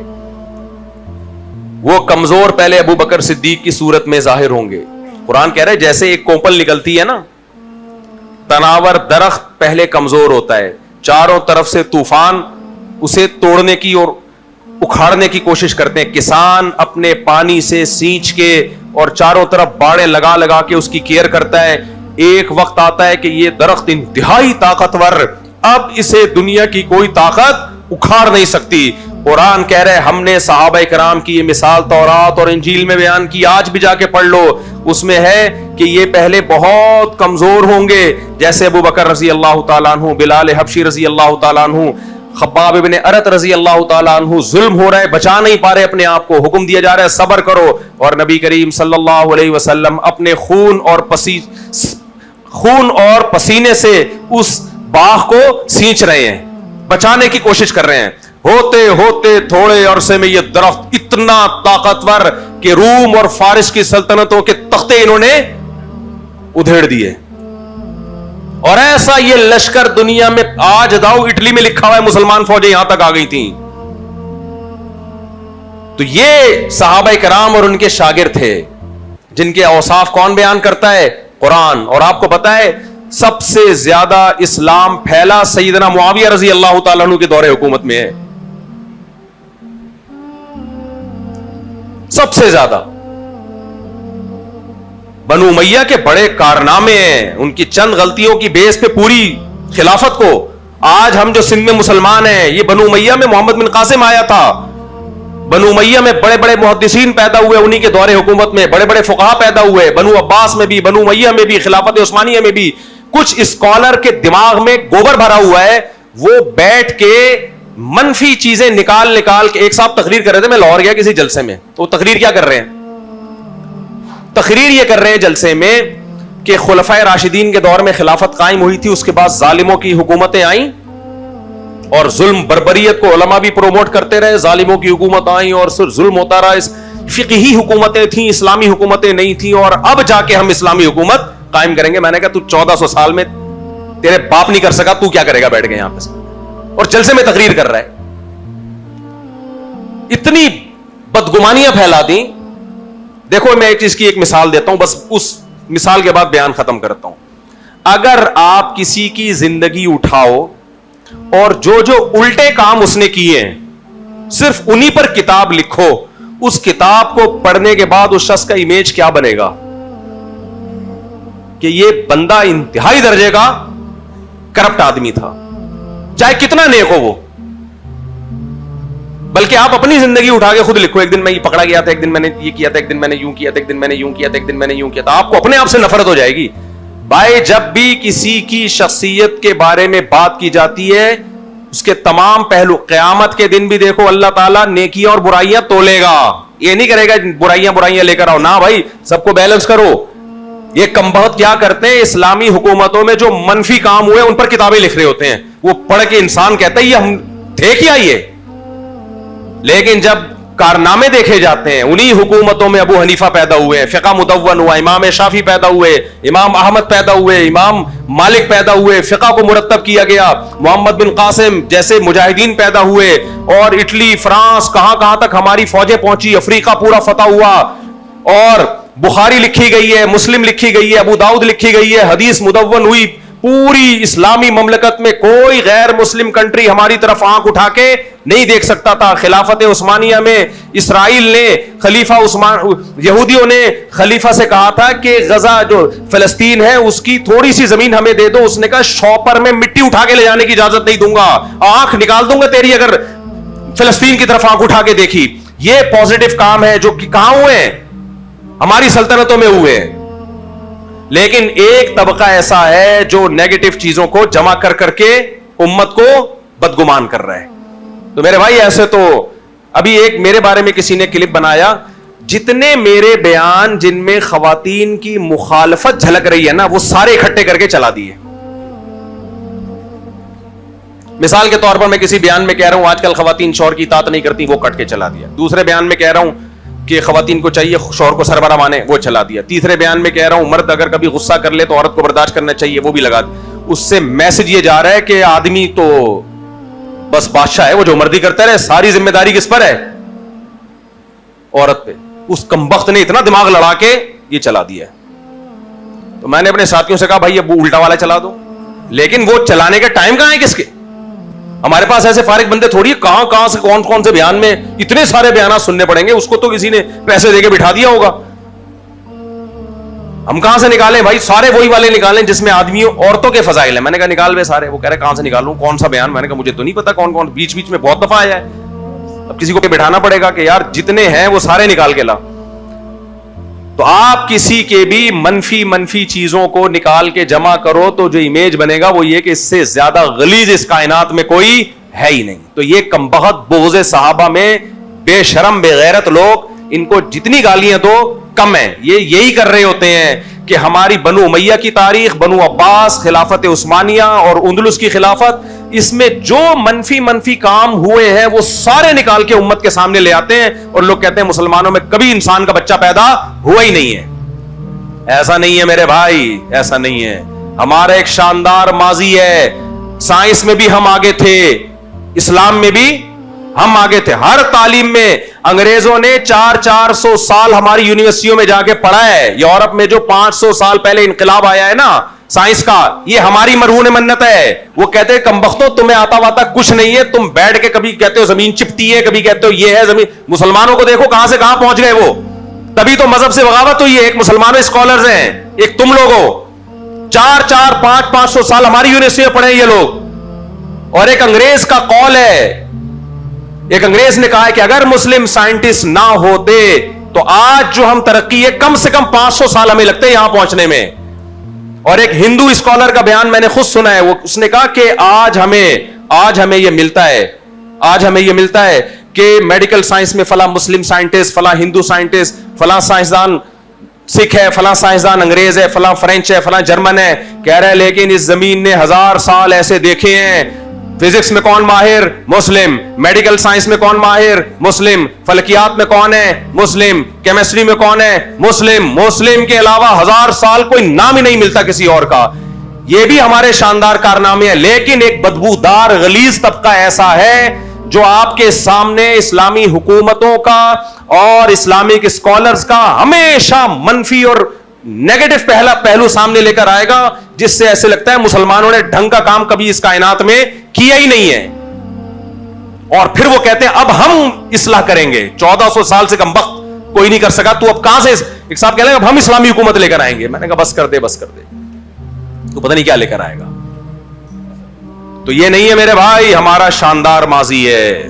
وی آر مسلم. سمجھ میں آ رہی ہے بات؟ ہم ایک مذہب کو فالو کرتے ہیں, زندہ جاگتا مذہب ہے. کچھ لوگ غلط بھی ہیں, جنہوں نے ظلم بھی کیا, تو ہر سوسائٹی میں ہوتے ہیں.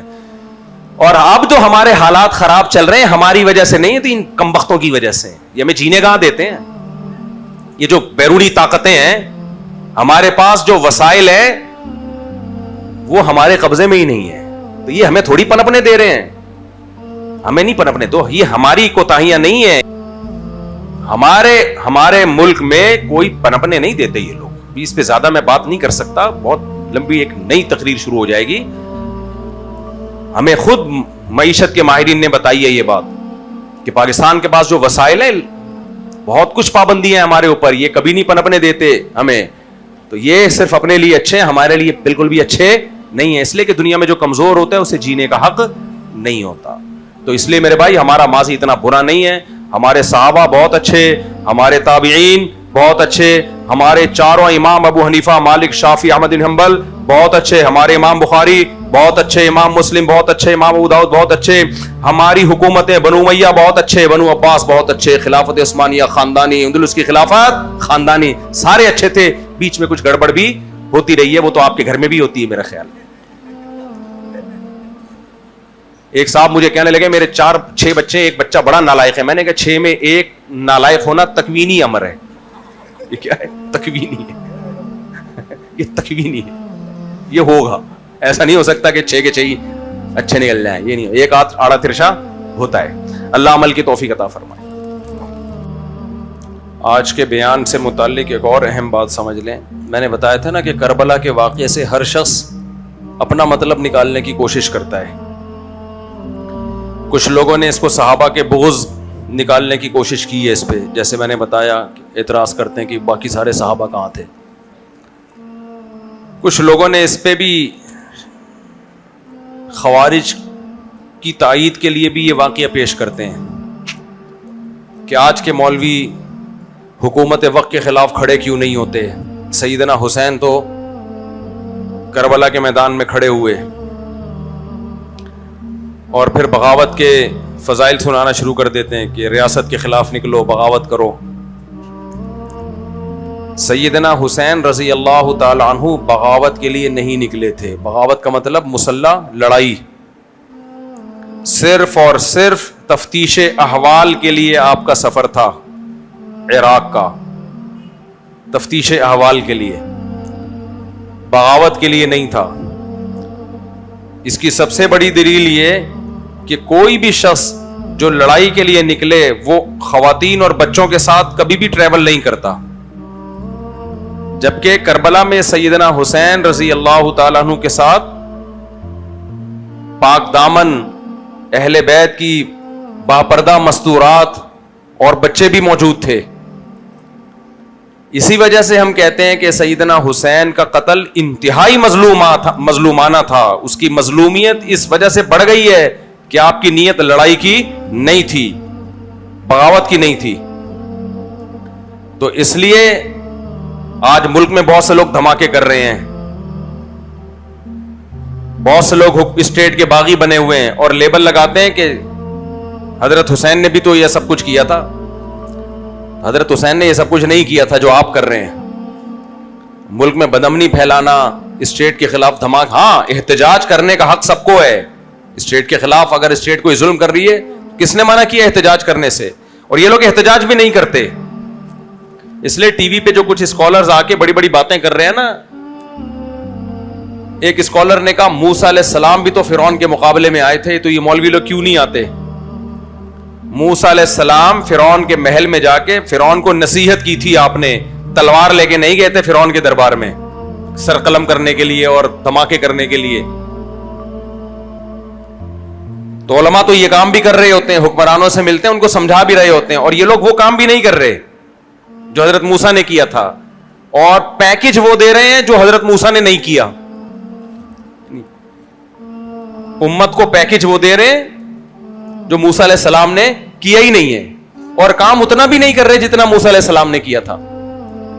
کبھی ان ٹی وی والے اسکالر سے پوچھو کہ کبھی کسی ایک حاکم, وزیر اعظم, صدر, آرمی چیف کسی کے پاس گئے ہو اسے سمجھانے کے لیے؟ یہاں بیٹھ کے یہ بڑے بنے ہوئے ہوتے ہیں, منہ کے فائر پھینک رہے ہوتے ہیں لمبی لمبی, اور برا بلا کہہ رہے ہوتے ہیں ہمیں, یہ کچھ نہیں کر رہے, یہ تم کیا کر رہے ہو, تم بھی تو منہ کے فائر کر رہے ہو ٹی وی میں بیٹھ کے. اس کو جہاد تھوڑی کہتے ہیں جو تم کر رہے ہو. آج کل میرے خلاف ایک پورا ایک جو ہے نا گروپ سرگرم ہوا ہے, اور وہ گروپ میرے بیانات نکال کے, جس میں یہ کہہ رہا ہوں کہ حاکم ظالم ہو یا عادل ہو, ہر صورت میں آپ نے اس کی اطاعت کرنی ہے, آپ اس کے خلاف خروج نہیں کر سکتے. اس میں حدیثیں بھی پیش کر رہا ہوں, کسی کے پاس حدیث کا جواب نہیں ہے, بس بزدلی کے تانے کہ یہ بزدل ہو گئے ہیں. بھائی ہم بزدل نہیں ہو گئے, ہم اسٹیٹ کو بچانا چاہتے ہیں. حاکم کی اصلاح میں ایسا کام کرنا جس سے اسٹیٹ کے ٹکڑے ہو جائیں, بے گناہ لوگ قتل ہونا شروع ہو جائیں, یہ حرام ہے, ناجائز ہے. میں نے نہیں حرام قرار دیا, پیغمبر صلی اللہ علیہ وسلم نے اس عمل کو حرام قرار دیا ہے. تبھی صحابہ, تابعین, تبع تابعین نے حاکم ظالم ہو یا عادل ہو سب کو برداشت کیا ہے, سب کو برداشت کیا ہے. اور حاکم کی ڈیفینیشن کیا ہے؟ یہ کہتے ہیں یہ حاکم تھوڑی, ہم ان کو حاکم ہی نہیں مانتے جو آج کل حاکم چل رہے ہیں. آپ کے ماننے نہ ماننے سے حاکم متعین نہیں ہوتا.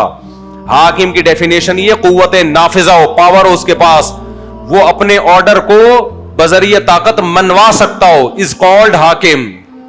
چاہے وہ میرا سلیکٹڈ ہو یا سلیکٹڈ نہ ہو, جائز طریقے سے آیا ہو یا ناجائز طریقے سے آیا ہو. اس پہ یقیناً بحث ہوگی کہ ناجائز طریقے سے آنا غلط ہے, نہیں آنے دیا جائے گا. آ گیا تو اب کیا ہوگا؟ اب اطاعت کی جائے گی. یہ میں نہیں کہہ رہا, یہ قرآن و سنت کہہ رہا ہے, حدیثیں کہہ رہی ہیں. آپ پڑھ لو جا کے حدیثیں. العقیدۃ الطحاویہ عقیدے کی کتاب ہے, امام طحاوی نے رحمہ اللہ نے لکھی ہے, پوری دنیا مانتی ہے اس کو, اہل سنت والجماعت کے عقائد ہیں, اور لکھی بھی آج سے 1200-1300 سال پہلے.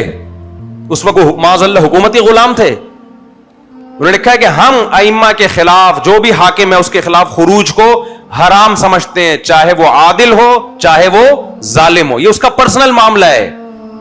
حدیث میں آتا ہے وَإِن ضَرَبُوا ظَهْرَكَ, اگر حاکم تمہاری پشت پہ کوڑے مارے تو بھی اس کے خلاف خروج کی تمہیں اجازت نہیں. خروج کا مطلب کیا ہوتا ہے؟ مسلح, تلوار سے بغاوت, بموں سے بغاوت, یہ اجازت نہیں ہے تمہیں. اس کا مطلب یہ لوگ یہ لیتے ہیں مفتی صاحب ہمیں بزدل بنا رہے ہیں.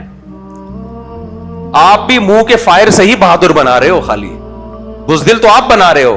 ہم نے کب کہا کہ اس کے خلاف احتجاج نہیں کر سکتے؟ اپنی استطاعت کے بغیر اس کو سیدھا کرنے کی کوشش نہیں کر سکتے, یہ ہم نے کب کہا؟ ہم کہہ رہے ہیں تلوار مت اٹھاؤ اسٹیٹ, کیونکہ حاکم اچھے برے آتے جاتے رہتے ہیں. لیکن جب آپ حکومت کے خلاف بموں سے, تلواروں سے, کلاشن کوفوں سے خروج کرو گے, نتیجہ یہ نہیں ہوگا کہ اچھا حاکم آ جائے گا, نتیجہ نکلے گا آپ کی اسٹیٹ ٹکڑوں میں تقسیم, اور بین الاقوامی طاقتیں اس کو ترنے والا بنا لیں گی. یہ آپ کے قبضے میں نہیں آئے گا. یہ ایسا پھل ہے درخت پہ چڑھ کے جس کو آپ توڑ تو رہے ہو لیکن نیچے بالٹی کسی اور نے رکھی ہوئی ہے. یہ ٹوٹ کے آپ کی جھولی میں نہیں, یہ کس کی جھولی میں گرے گا؟ یہ غیروں کی جھولی میں گرے گا. تو یہ پیغمبر صلی اللہ علیہ وسلم کی حدیث ہے. چاہے سعودی عرب کی حکومت ہو, بادشاہت ہے, اس کے خلاف تلوار اٹھانا ہم جائز نہیں سمجھتے. اور یہ جو ہمیں درباری سرکاری کہہ رہے ہیں نا, کہتے ہیں ناجائز حکومتوں کو سپورٹ کرتے ہیں. تم کیا کر رہے ہو؟ تم بھی تو ٹی وی میں بیٹھ کے منہ کی سے فائر کر کے یونیورسٹیوں کے طلبہ کا دماغ خراب کر رہے ہو, ملک سے نفرت پیدا کر رہے ہو, اس کے علاوہ تم کر کیا رہے ہو؟ تم کون سا خروج کر رہے ہو؟ نہیں آئی سمجھ بات؟ یہ خروج ہے ٹی وی میں بیٹھ کے بیان دینا, سوائے اس کے کہ ینگسٹر کا ذہن خراب کرنا, ملک سے محبت کے بجائے نفرت پیدا کرنا, اس کے علاوہ کچھ بھی حاصل نہیں ہے اس بحث کا. تو جو اسلامی ملک رہ گئے ہیں, خدا کے لیے ایک خلیفہ پہ جمع کرنے کے لیے اس لیبل سے ان کو تباہ مت کرو. جتنے خلیفے ہیں مارکیٹ میں اتنے رہنے دو, جتنے بچے ہوئے ہیں نا کنٹری, ان کو بچاؤ. ایک صاحب نے میرے خلاف بیان ریکارڈ کروایا, میں نے کہا حدیث میں آتا ہے, صحیح حدیث ہے مسلم کی, کہ جب مسلمانوں کا کوئی حاکم بن جائے تو اس کے خلاف جو بھی کھڑا ہو قتل کر دو اس کو, کائن من کان, جیسا مرضی ہو. کیا مطلب؟ پہلے والا برا اور نیا جو کھڑا ہو رہا ہے نا وہ نیکی کیوں نہ ہو, تو اس نئے کو کیا کر دو؟ قتل کر دو. کیونکہ ایک پر جب آ گئے ہیں, یہاں کھڑے ہونے سے مراد الیکشن میں کھڑے ہونا مراد نہیں ہے, تلوار لے کے جو اس کے خلاف بغاوت پہ آ رہا ہے تو باغی کو کیا کر دو؟ قتل کر دو. یہ میرے الفاظ نہیں ہے, سید الانبیاء کے الفاظ ہیں. وہاں اس نے کہا کہ یہ حدیث ایک خلیفہ کے بارے میں, پوری دنیا میں جب مسلمانوں کا ایک خلیفہ بن جائے تو اس خلیفے کے خلاف جو کھڑا ہوگا اس کو قتل کر دو. ابھی ایک خلیفہ ہے کہاں؟ مسلمانوں میں پوری 1400 سالہ تاریخ میں بنو امیہ کے بعد کبھی بھی ایک خلیفے پہ مسلمان جمع ہوئے ہی نہیں ہے. اندلس کی خلافت الگ تھی اور بنو عباس کی خلافت الگ تھی. 1000 سال سے زیادہ تو ایسے ہی چلے ہیں. مغل بادشاہوں کی حکومت الگ تھی, تو کسی نے فتویٰ نہیں دیا کہ مغل بادشاہوں کے خلاف بغاوت کرو تاکہ یہ اندلس, وہ بنو عباس اور یہ جو ہماری پرانی خلافتیں چل رہی آ رہی ہیں, خلافت عثمانیہ تھی نا, اس کے پہ جمع. خود خلیفہ عثمانیہ نے ایسے فتویٰ نہیں دیا.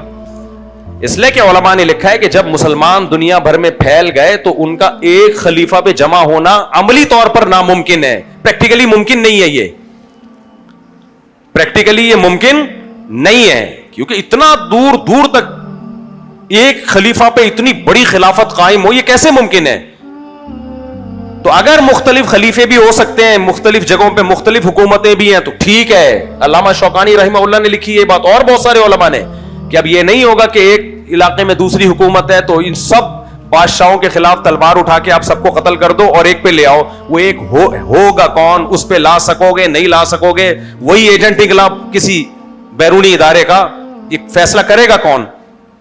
اور اپنی اسٹیٹ کو جب ختم کرو گے وہ ہو جائے گی کمزور, تو بجائے ایک پہ آنے کے یا دو ملک مل کے ایک بن جائیں, یہ کمزور ہوئی, پتہ چلا یہاں بھی کوئی اور اسٹیٹ نے آ کے قبضہ کر لیا, کسی غیر مسلم اسٹیٹ نے.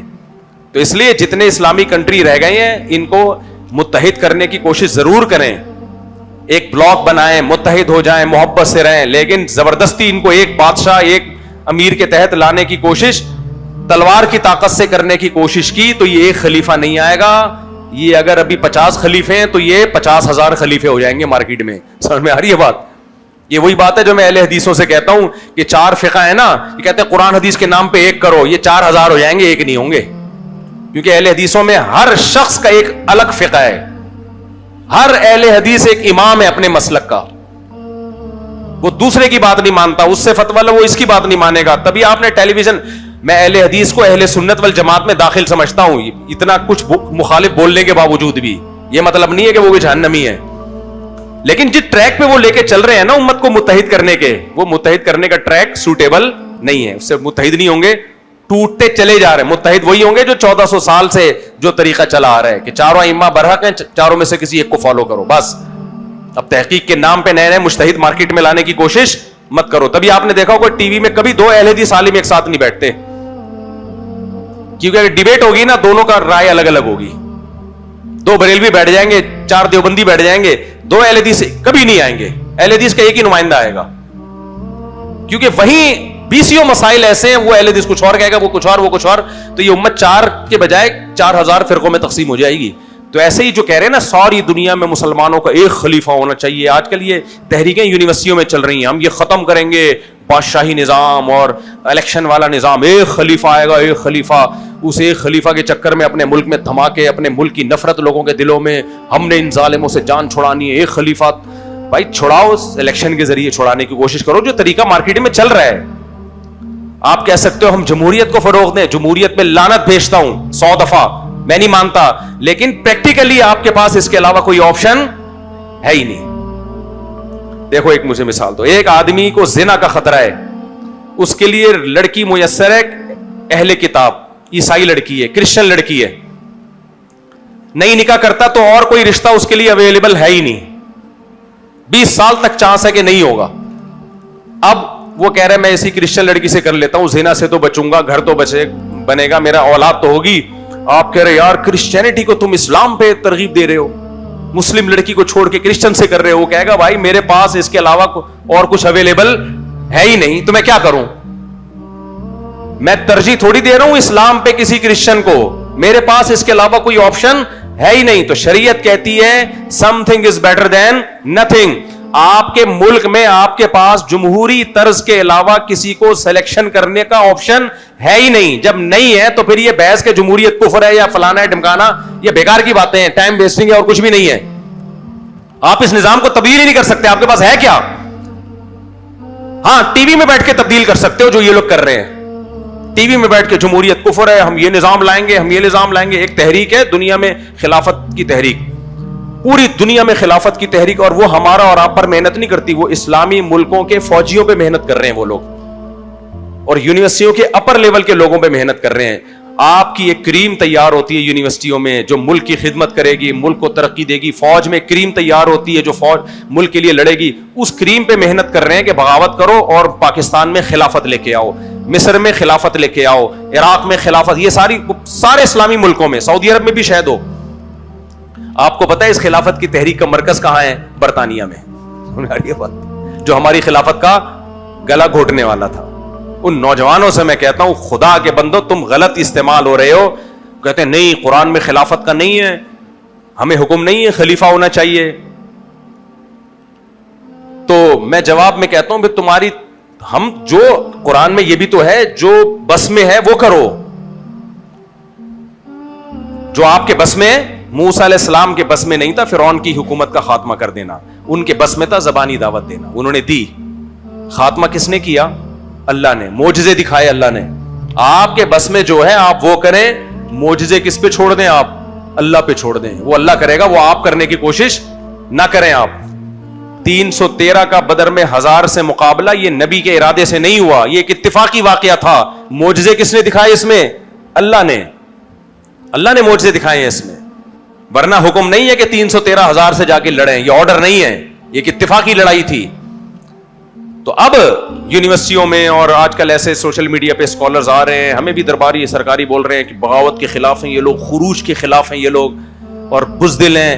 تم سب سے بڑے بزدل ہو, اس لیے تم صرف کلپ بناتے ہو بیٹھ کے اور تھیلا بھی کچھ نہیں کرتے. تم نکلو باہر, کچھ کرو تاکہ تمہیں اٹھائے اور تمہاری چمڑی ادھیڑے, جس طرح تمہارے ماننے والوں کی چمڑیاں ادھیڑتے ہیں وہ لوگ جن کو تم بیوقوف بناتے ہو. ان کی خود کی چمڑی کبھی نہیں ادھڑتی. ہوتا یہ کہ ایجنسیاں ٹریس کر رہی ہوتی ہیں, ان کو اٹھاتی ہیں کہ آپ اور کتنے خلیفے تیرے کو چاہیے مزید بتا.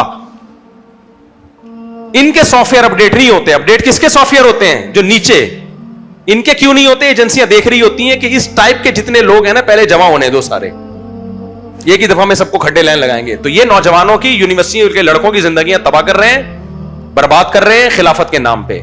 سمجھ میں آ رہی ہے بات کہ نہیں آ رہی؟ ہمارا ملک ہے پاکستان, حکمران اچھے آئے برے آئے, سب سے پہلے ہم نے اپنے ملک کی حفاظت کرنی. ہم بے غیرت لوگ نہیں ہیں, ہم غیرت مند ہیں, اپنے ملک سے محبت کرنے والے لوگ ہیں. جیسا غربت ہو, مہنگائی ہو, گٹر کے ڈھکن ہے, نہیں ہے, ملک سب سے پہلے. اور یہ ملک اسلامی ملک ہے. پھر وہی مضمون لوٹا دوں میں, لوگ کہتے ہیں اسلامی کہاں سے آ گیا؟ میں اور آپ مسلمان کہاں سے آ گئے؟ ہمارے سارے کام مسلمانوں والے ہیں کیا؟ پھر بھی مسلم ہے یا نہیں ہے؟ کیوں؟ ہم نے کلمہ پڑھ کے التزام کیا ہے, اللہ سے وعدہ کیا ہے اللہ کوئی کام تیری مرضی کے خلاف نہیں کریں گے, یہ وعدہ کیا ہے. پھر اگر کر رہے ہیں تو گنہگار ہیں, مسلم ہیں گنہگار ہیں. پاکستان نے بھی کلمہ پڑھ کے التزام کیا ہے کہ اس ملک میں اسلام کے خلاف کوئی قانون نہیں بنے گا. بن رہا ہے تو گنہگار ہو رہا ہے مسلم. امریکہ میں 100% اسلامی قانون بن جائے پھر بھی وہ مسلم اسٹیٹ نہیں ہے, اس لیے کہ اس نے یہ التزام ہی نہیں کیا کہ ہم اسلام پر عمل کریں گے. اتفاق سے 100 قانون پر. ایک غیر مسلم سارے 5 نمازیں پڑھے, تہجد پڑھے, رمضان کے روزے رکھے, مسلم نہیں بن جاتا, کیونکہ التزام تھوڑی کیا, اپنے اوپر لاگو تھوڑی کیا اس نے. اسلامی حکومت ہونے یا نہ ہونے کا تعلق اس سے نہیں ہے کہ پریکٹیکلی اسلام نافذ ہے یا نہیں. اسلامی حکومت کا تعلق اس سے ہے کہ آئین کیا کہتا ہے, اس کا قانون کیا ہے, لا کیا ہے. آئین پاکستان کا یہ ہے کہ قرآن و سنت کے اگینسٹ کوئی قانون نہیں بنے گا. اس بیس پہ پاکستان اسلامی کنٹری ہے. نہیں آئی سمجھ میں بات؟ تو اس لیے یہ سارے فضول قسم کے لوگ تمہیں پاکستان کے خلاف لے کے جا رہے ہیں اور لیبل اسلام کا, قرآن و سنت کا, خلیفے کا لگا رہے ہیں. ان کے پاس کمبختوں کے پاس کوئی خلیفہ اویلیبل نہیں ہے جس کو یہ لا کے بٹھا دے ہمارا باپ بنا کے. یہ صرف لاشیں گرائیں گے, دھماکے کریں گے, اور جو ان کی بات نہیں مانے گا اس کو بھی قتل کریں گے. جیسے شیخ ادریس رحمت اللہ علیہ کو قتل کیا, انہوں نے پاکستان کی محبت میں بات کی, اڑا دیا ان کو. اس وقت خدا کی قسم بہادر وہ نہیں ہے جو ملک کے خلاف بول رہے ہیں, ایسے بہت ہیں. بہادر وہ ہے جو ملک کے فیور میں بول رہا ہے. سمجھ میں آ رہی ہے بات کہ نہیں آ رہی ہے؟ یہ ملک حکمرانوں کا یا فوج کا نہیں ہے, یہ میرا اور آپ کا ملک ہے. فوج میں اچھے بھی آئیں گے, برے بھی آئیں گے, لیکن جہاں ملک کے دفاع کی بات ہوگی میں نے اور آپ نے فوج کا ساتھ دینا ہے. لڑائی میں الیکشن کی بات نہیں کر رہا, سسٹم کی بات نہیں کر رہا. جہاں لڑائی کی بات ہوگی ہم سب کس کے ساتھ ہیں بھائی؟ فوج کے ساتھ ہیں, جو بھی ہو, کیونکہ بچانا ہو تو انر. تو آپ, میں اور آپ کیا بچائیں گے؟ ہمارے پاس کیا ہے لڑنے کے لیے؟ تو اس لیے جو منہ کے فائر آ رہے ہیں نا, ہر 4 دن کے بعد کوئی کلپ آیا ہوا ہوتا ہے. مفتی صاحب نے بولا ہے, حدیث میں آتا ہے حبشی غلام بھی مسلط ہو جائے تو بغاوت مت کرو, اس کی اطاعت کرو. یہ دیکھو مفتی صاحب ہمیں کیا سکھا رہے ہیں, ان کرپٹ حکمرانوں کی اطاعت, اور یہی تو درباری پن ہے. او بھائی یہ میں نہیں, یہ میں حدیث پیش کر رہا ہوں. اور میں یہ نہیں کہہ رہا خلاف شریعت باتوں میں حاکم کی اطاعت کی جائے گی. حاکم بولتا ہے نماز مت پڑھو تو نہیں بھائی پڑھیں گے ہم نماز. حاکم بولتا ہے 18 سال سے کم عمر شادی الاؤ نہیں ہے, ہمارا باپ بھی کرے گا 18 سال. اب تو میں نے سوچا بچوں کو جلدی جلدی نمٹاؤں, میں جو 15 کے ہو گئے نمٹا دوں میں. جاؤ بھاڑ میں, ہم نہیں مانتے اس قانون کو. سمجھ آ رہی ہے بات؟ قانون بنایا کہ کمبختوں تم نے بنایا کیوں 18 سال سے پہلے؟ جو اکھاڑنا ہے اکھاڑ لو, ہم تو کرے گا اپنے بچوں کی شادی. جاؤ بھاڑ میں. تو حکومت نے تو کہا کہ دوسری شادی کی اجازت نہیں ہے, پہلی بیوی کی اجازت کے بغیر. ہم نے مانا, دوسری بھی کی ہم نے, دوسری کی اجازت کے بغیر تیسری بھی کی, تیسری کی اجازت کے بغیر چوتھی. نہ صرف یہ کہ اجازت نہیں بلکہ بھرپور طریقے سے سب نے روکا. ہم نے کہا روک کے دکھا دو. قانون یہ کہتا ہے کہ آپ نہیں کر سکتے, قانون کی ایسی کی تیسی. تو غیر شرعی قانون تھوڑی مانا جاتا ہے. جہاں انتظام مینجمنٹ سے جس چیز کا تعلق ہے تو آپ کو حکومت کے لا کو فالو کرنا پڑے گا, چاہے عمران خان ہو, چاہے شہباز شریف ہو, چاہے آرمی چیف ہو, چاہے کوئی بھی ہو. ہوتا تو ایک ہی ہے, وہ باقی میں نے مثال کے طور پہ باتیں کر لی ہیں. جو بھی حاکم ہوگا ناجائز ہو یا جائز ہو, اسلام میں حاکم کی ڈیفینیشن یہ ہے جس کے پاس ملک چلانے کے لیے ڈنڈا ہو. ڈنڈا فی الحال ایک ہی کے پاس مجھے نظر آتا ہے, باقی 3 پیس سوٹ ٹائی میں آ رہے ہوتے ہیں, ٹش پش کر کے بیٹھ رہے ہوتے ہیں. پاور پریکٹیکلی جس کے پاس ہوگی آپ کا حاکم وہ ہوگا. ہاں یہ اعتراض ضرور اٹھاؤ کہ ناجائز طریقے سے آیا ہے, غلط طریقے, وہ کرو آپ بحث, اور آئندہ کسی کو ناجائز طریقے سے مت آنے دو. لیکن جب آ گیا تو کیا ہوگا؟ آ گیا تو کیا ہوگا؟ اسلام بھائی دین فطرت ہے, قیامت تک کی رہنمائی کر کے گیا ہے. اسلام کہتا ہے غلط طریقے سے مت آنے دو, آ گیا ہے اب اطاعت کرو. کیوں؟ خون خرابہ نہ ہو.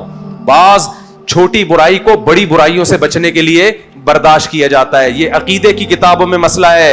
ائمۃ الجور ہوں, ظالم حکمران ہوں یا عادل, ہم متحد رہیں گے اطاعت میں. اس کے خلاف تلوار نہیں اٹھائیں گے. اس کے ذاتی معاملے کو کس پہ چھوڑ دیں گے؟ اللہ پہ چھوڑ دیں گے. اللہ انتقام لے گا اس سے. ہاں کلمۃ حق عند السلطان الجائر, حدیث میں آتا ہے سب سے بڑا جہاد ہے ظالم بادشاہ کے سامنے حق بات کہنا. یہ والا جہاد ہم کرتے رہیں گے. اس کے سامنے کوئی غلط بات ہے اس کے منہ پہ بتائیں گے کہ یہ غلط ہے. تلوار نہیں اٹھائیں گے, اطاعت سے ہاتھ نہیں کھینچیں گے, یہ منع ہے. اطاعت کرنی ہے لیکن غلطی ہے اس کے منہ پہ. یہ لوگ منہ پہ بتا بھی نہیں رہے کم وقت, ٹی وی میں بیٹھ کے ہیرو بنے ہوئے ہوتے ہیں, کلپ بنا رہے ہوتے ہیں بیٹھ بیٹھ کے. منہ پہ بول کے دیکھو پتہ چلے گا تمہیں, وہیں سے چماٹ آئے گا. پھر بولو دوبارہ, پھر پتہ چلے گا تمہارے اندر دم کتنا ہے. تو اس لیے میرے بھائی یہ جتنے خلیفے مارکیٹ میں آ رہے ہیں نا خلافت کے نام پہ کہ امت میں خلافت قائم کرنی ہے, یہ نہیں کریں گے خلافت سوائے خون خرابے کے. امت کا خمیازہ بکھرے گا, امت ٹوٹے گی. اور ان میں بہت سے مخلص ہیں لیکن ان مخلص لوگوں کو نہیں پتا کہ ان کے پیچھے تانے بانے اسلام دشمن قوتوں کے ہاتھ میں ہے. اسلام دشمن کنٹریز جانتے ہیں کہ مسلمانوں کو کہاں کہاں سے توڑا جا سکتا ہے. ان کو پتا ہے کہ اتنے سارے ملک ہم نے خلافت عثمانیہ توڑ کے بنا دی ہیں, ابھی بھی ان کو یہ کھٹک رہے ہیں, کہہ رہے ہیں یہ اور زیادہ ٹوٹنے چاہیے. تو ٹوٹنے کا طریقہ یہ کہ جوڑنے کی بات پہ توڑو ان کو. ٹوٹنے کا طریقہ کیا ہے؟ جیسے بچہ فائنل ایگزام میں پیپر چھوڑ کے آتا ہے, سپلیمنٹری میں اچھے نمبر لے کر آؤں گا, لیبل بڑا اچھا لگایا نا, پورے سال کم وقت تو نے پڑھا نہیں ہے, سپلیمنٹری میں کیا تیر مارے گا تو. تو اس لیے یہ بیرونی طاقتیں چاہ رہی ہیں کہ تم ان مسلمان ملکوں کا ایک خلیفے پہ جمع کرنے کے لیے فی الحال ان کو توڑو, تو یہ لیبل لگے گا کہ خلافت پہ جمع ہو رہے ہیں, لیکن اس لیبل پہ جو رہی صحیح طاقت ہے اس کی بھی واٹ لگ جائے گی. اس لیے میرے بھائی سعودی عرب بھی ہمارا ہے, ہم نے اس کی بھی حفاظت کر. ایک صاحب کہنے لگے آپ سعودی عرب کی بادشاہت جو ناجائز بادشاہت ہے اس کو سپورٹ کر رہے ہو. میں نے کہا بادشاہت ہے, جائز ہو یا ناجائز ہو, لیکن جب ایک چیز ہو گئی ہے تو اسلام کہتا ہے اس کو برداشت کیا جائے گا. بادشاہ میں کوئی خرابی ہو جا کے آپ آرام سے اس کے سامنے بیان کریں. ریاست کے خلاف چاہے سعودی عرب ہو یا کوئی بھی ریاست ہو, تلوار اٹھانے کی اجازت نہیں ہے, آپ کو قطعاً اجازت نہیں ہے. اس سے ٹوٹ جائے, خون خرابہ ہوگا اور کچھ بھی نہیں ہوگا. تو اچھا کمال کی بات یہ, وہ میں ٹاپک لمبا ہو جائے گا, بس اس کو میں ختم کر دوں. یہ یاد رکھنا کہ بنو امیہ کے خلاف جب بنو عباس کی بغاوت ہوئی تھی نا, تو اس کے بدلے میں بنو امیہ کی حکومت اندلس میں قائم ہو گئی تھی. اس وقت کتنے خلیفہ تھے ٹوٹل؟ یہ بات میں کر رہا ہوں گا 1100-1200 سال پرانی. 1200 سال سے ایک خلیفہ اب تک نہیں ہوا ہے مسلمانوں کا. بڑے بڑے خطوں پہ حکومتیں رہی ہیں.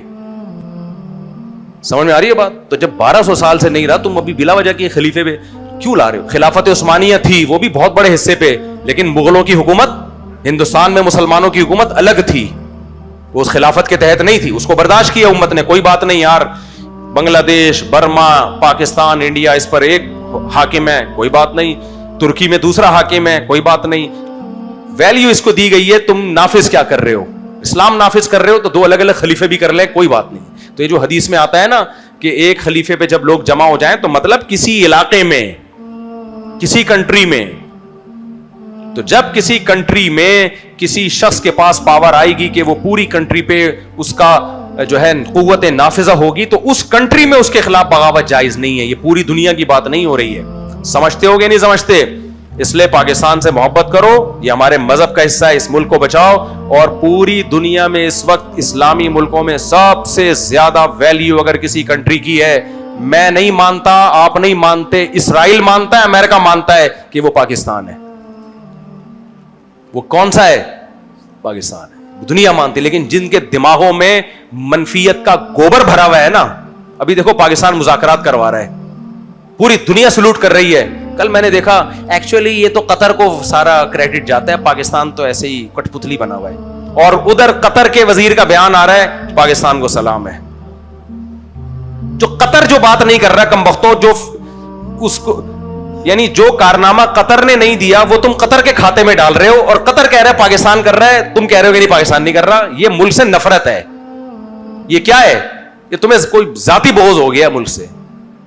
تو جو غلط ہے اس کو غلط کہو, جو صحیح ہے اس پہ خوش ہو جاؤ. یار ہماری ویلیو ہے پوری دنیا میں, ہمارے ایٹمی پاور ہے بھائی, دنیا مانتی ہے پاکستان کو, آپ مانو نہ مانو. اور ہماری ایک بہت بڑی پاور ہماری آبادی ہے, اور دنیا مان رہی ہے کہ ابھی ہر جگہ انڈیا کی آبادی گرنا شروع ہو گئی ہے. آپ کی اطلاع کے لیے عرض ہے, انڈیا کی گورنمنٹ مختلف علاقوں میں, انڈیا کی گورنمنٹ نے اعلان کیا ہے ایک بچے پہ 30,000 روپے, ایک بچے پہ 40,000 روپے دیں گے جو بچہ پیدا کرے گا. بعض ریاستوں میں یہ قانون بن رہا ہے. کیوں؟ انڈیا کی آبادی کیا ہو رہی ہے؟ بولو, گر رہی ہے. آپ کو پتا ہے جب آبادی گرتی ہے کتنا بھیانک نتیجہ نکلتا ہے اس کا. آبادی گرنے کا مطلب بچے کم پیدا ہو رہے ہیں, اس کا مطلب بوڑھے زیادہ ہو رہے ہیں. Ten ten ten. یہ خود ایک اتنا خطرناک کام ہو رہا ہے نا, اس کا نتیجہ یہ نکل رہا ہے کہ یہ بچے جو جب آبادی گرے گی, بوڑھے زیادہ ہو جائیں گے, بچے کم ہو جائیں گے, اور پھر ملک پہ بوڑھوں کا بوجھ ہوگا, کمانے والے کم, کھانے والے اور بیمار اور کھانسنے والے زیادہ. ہمارے یہاں ایک بوڑھا کھانس رہا ہوتا ہے, پوتے نواسے بیٹے بیٹیاں مل کے اس کی کھانسی کے جراثیم کو ڈیوائڈ کر رہے ہوتے ہیں, آپس میں سب ڈیوائڈ کر رہے ہیں. کیا خیال ہے؟ ایک کے ذمے اب دادا کی کھانسی کا شربت ہے, ایک کے ذمے پیناڈول ہے, ایک کے ذمے ان کو ہاسپٹل لے کے جانا ہے. کیا خیال ہے؟ ایک کے ذمے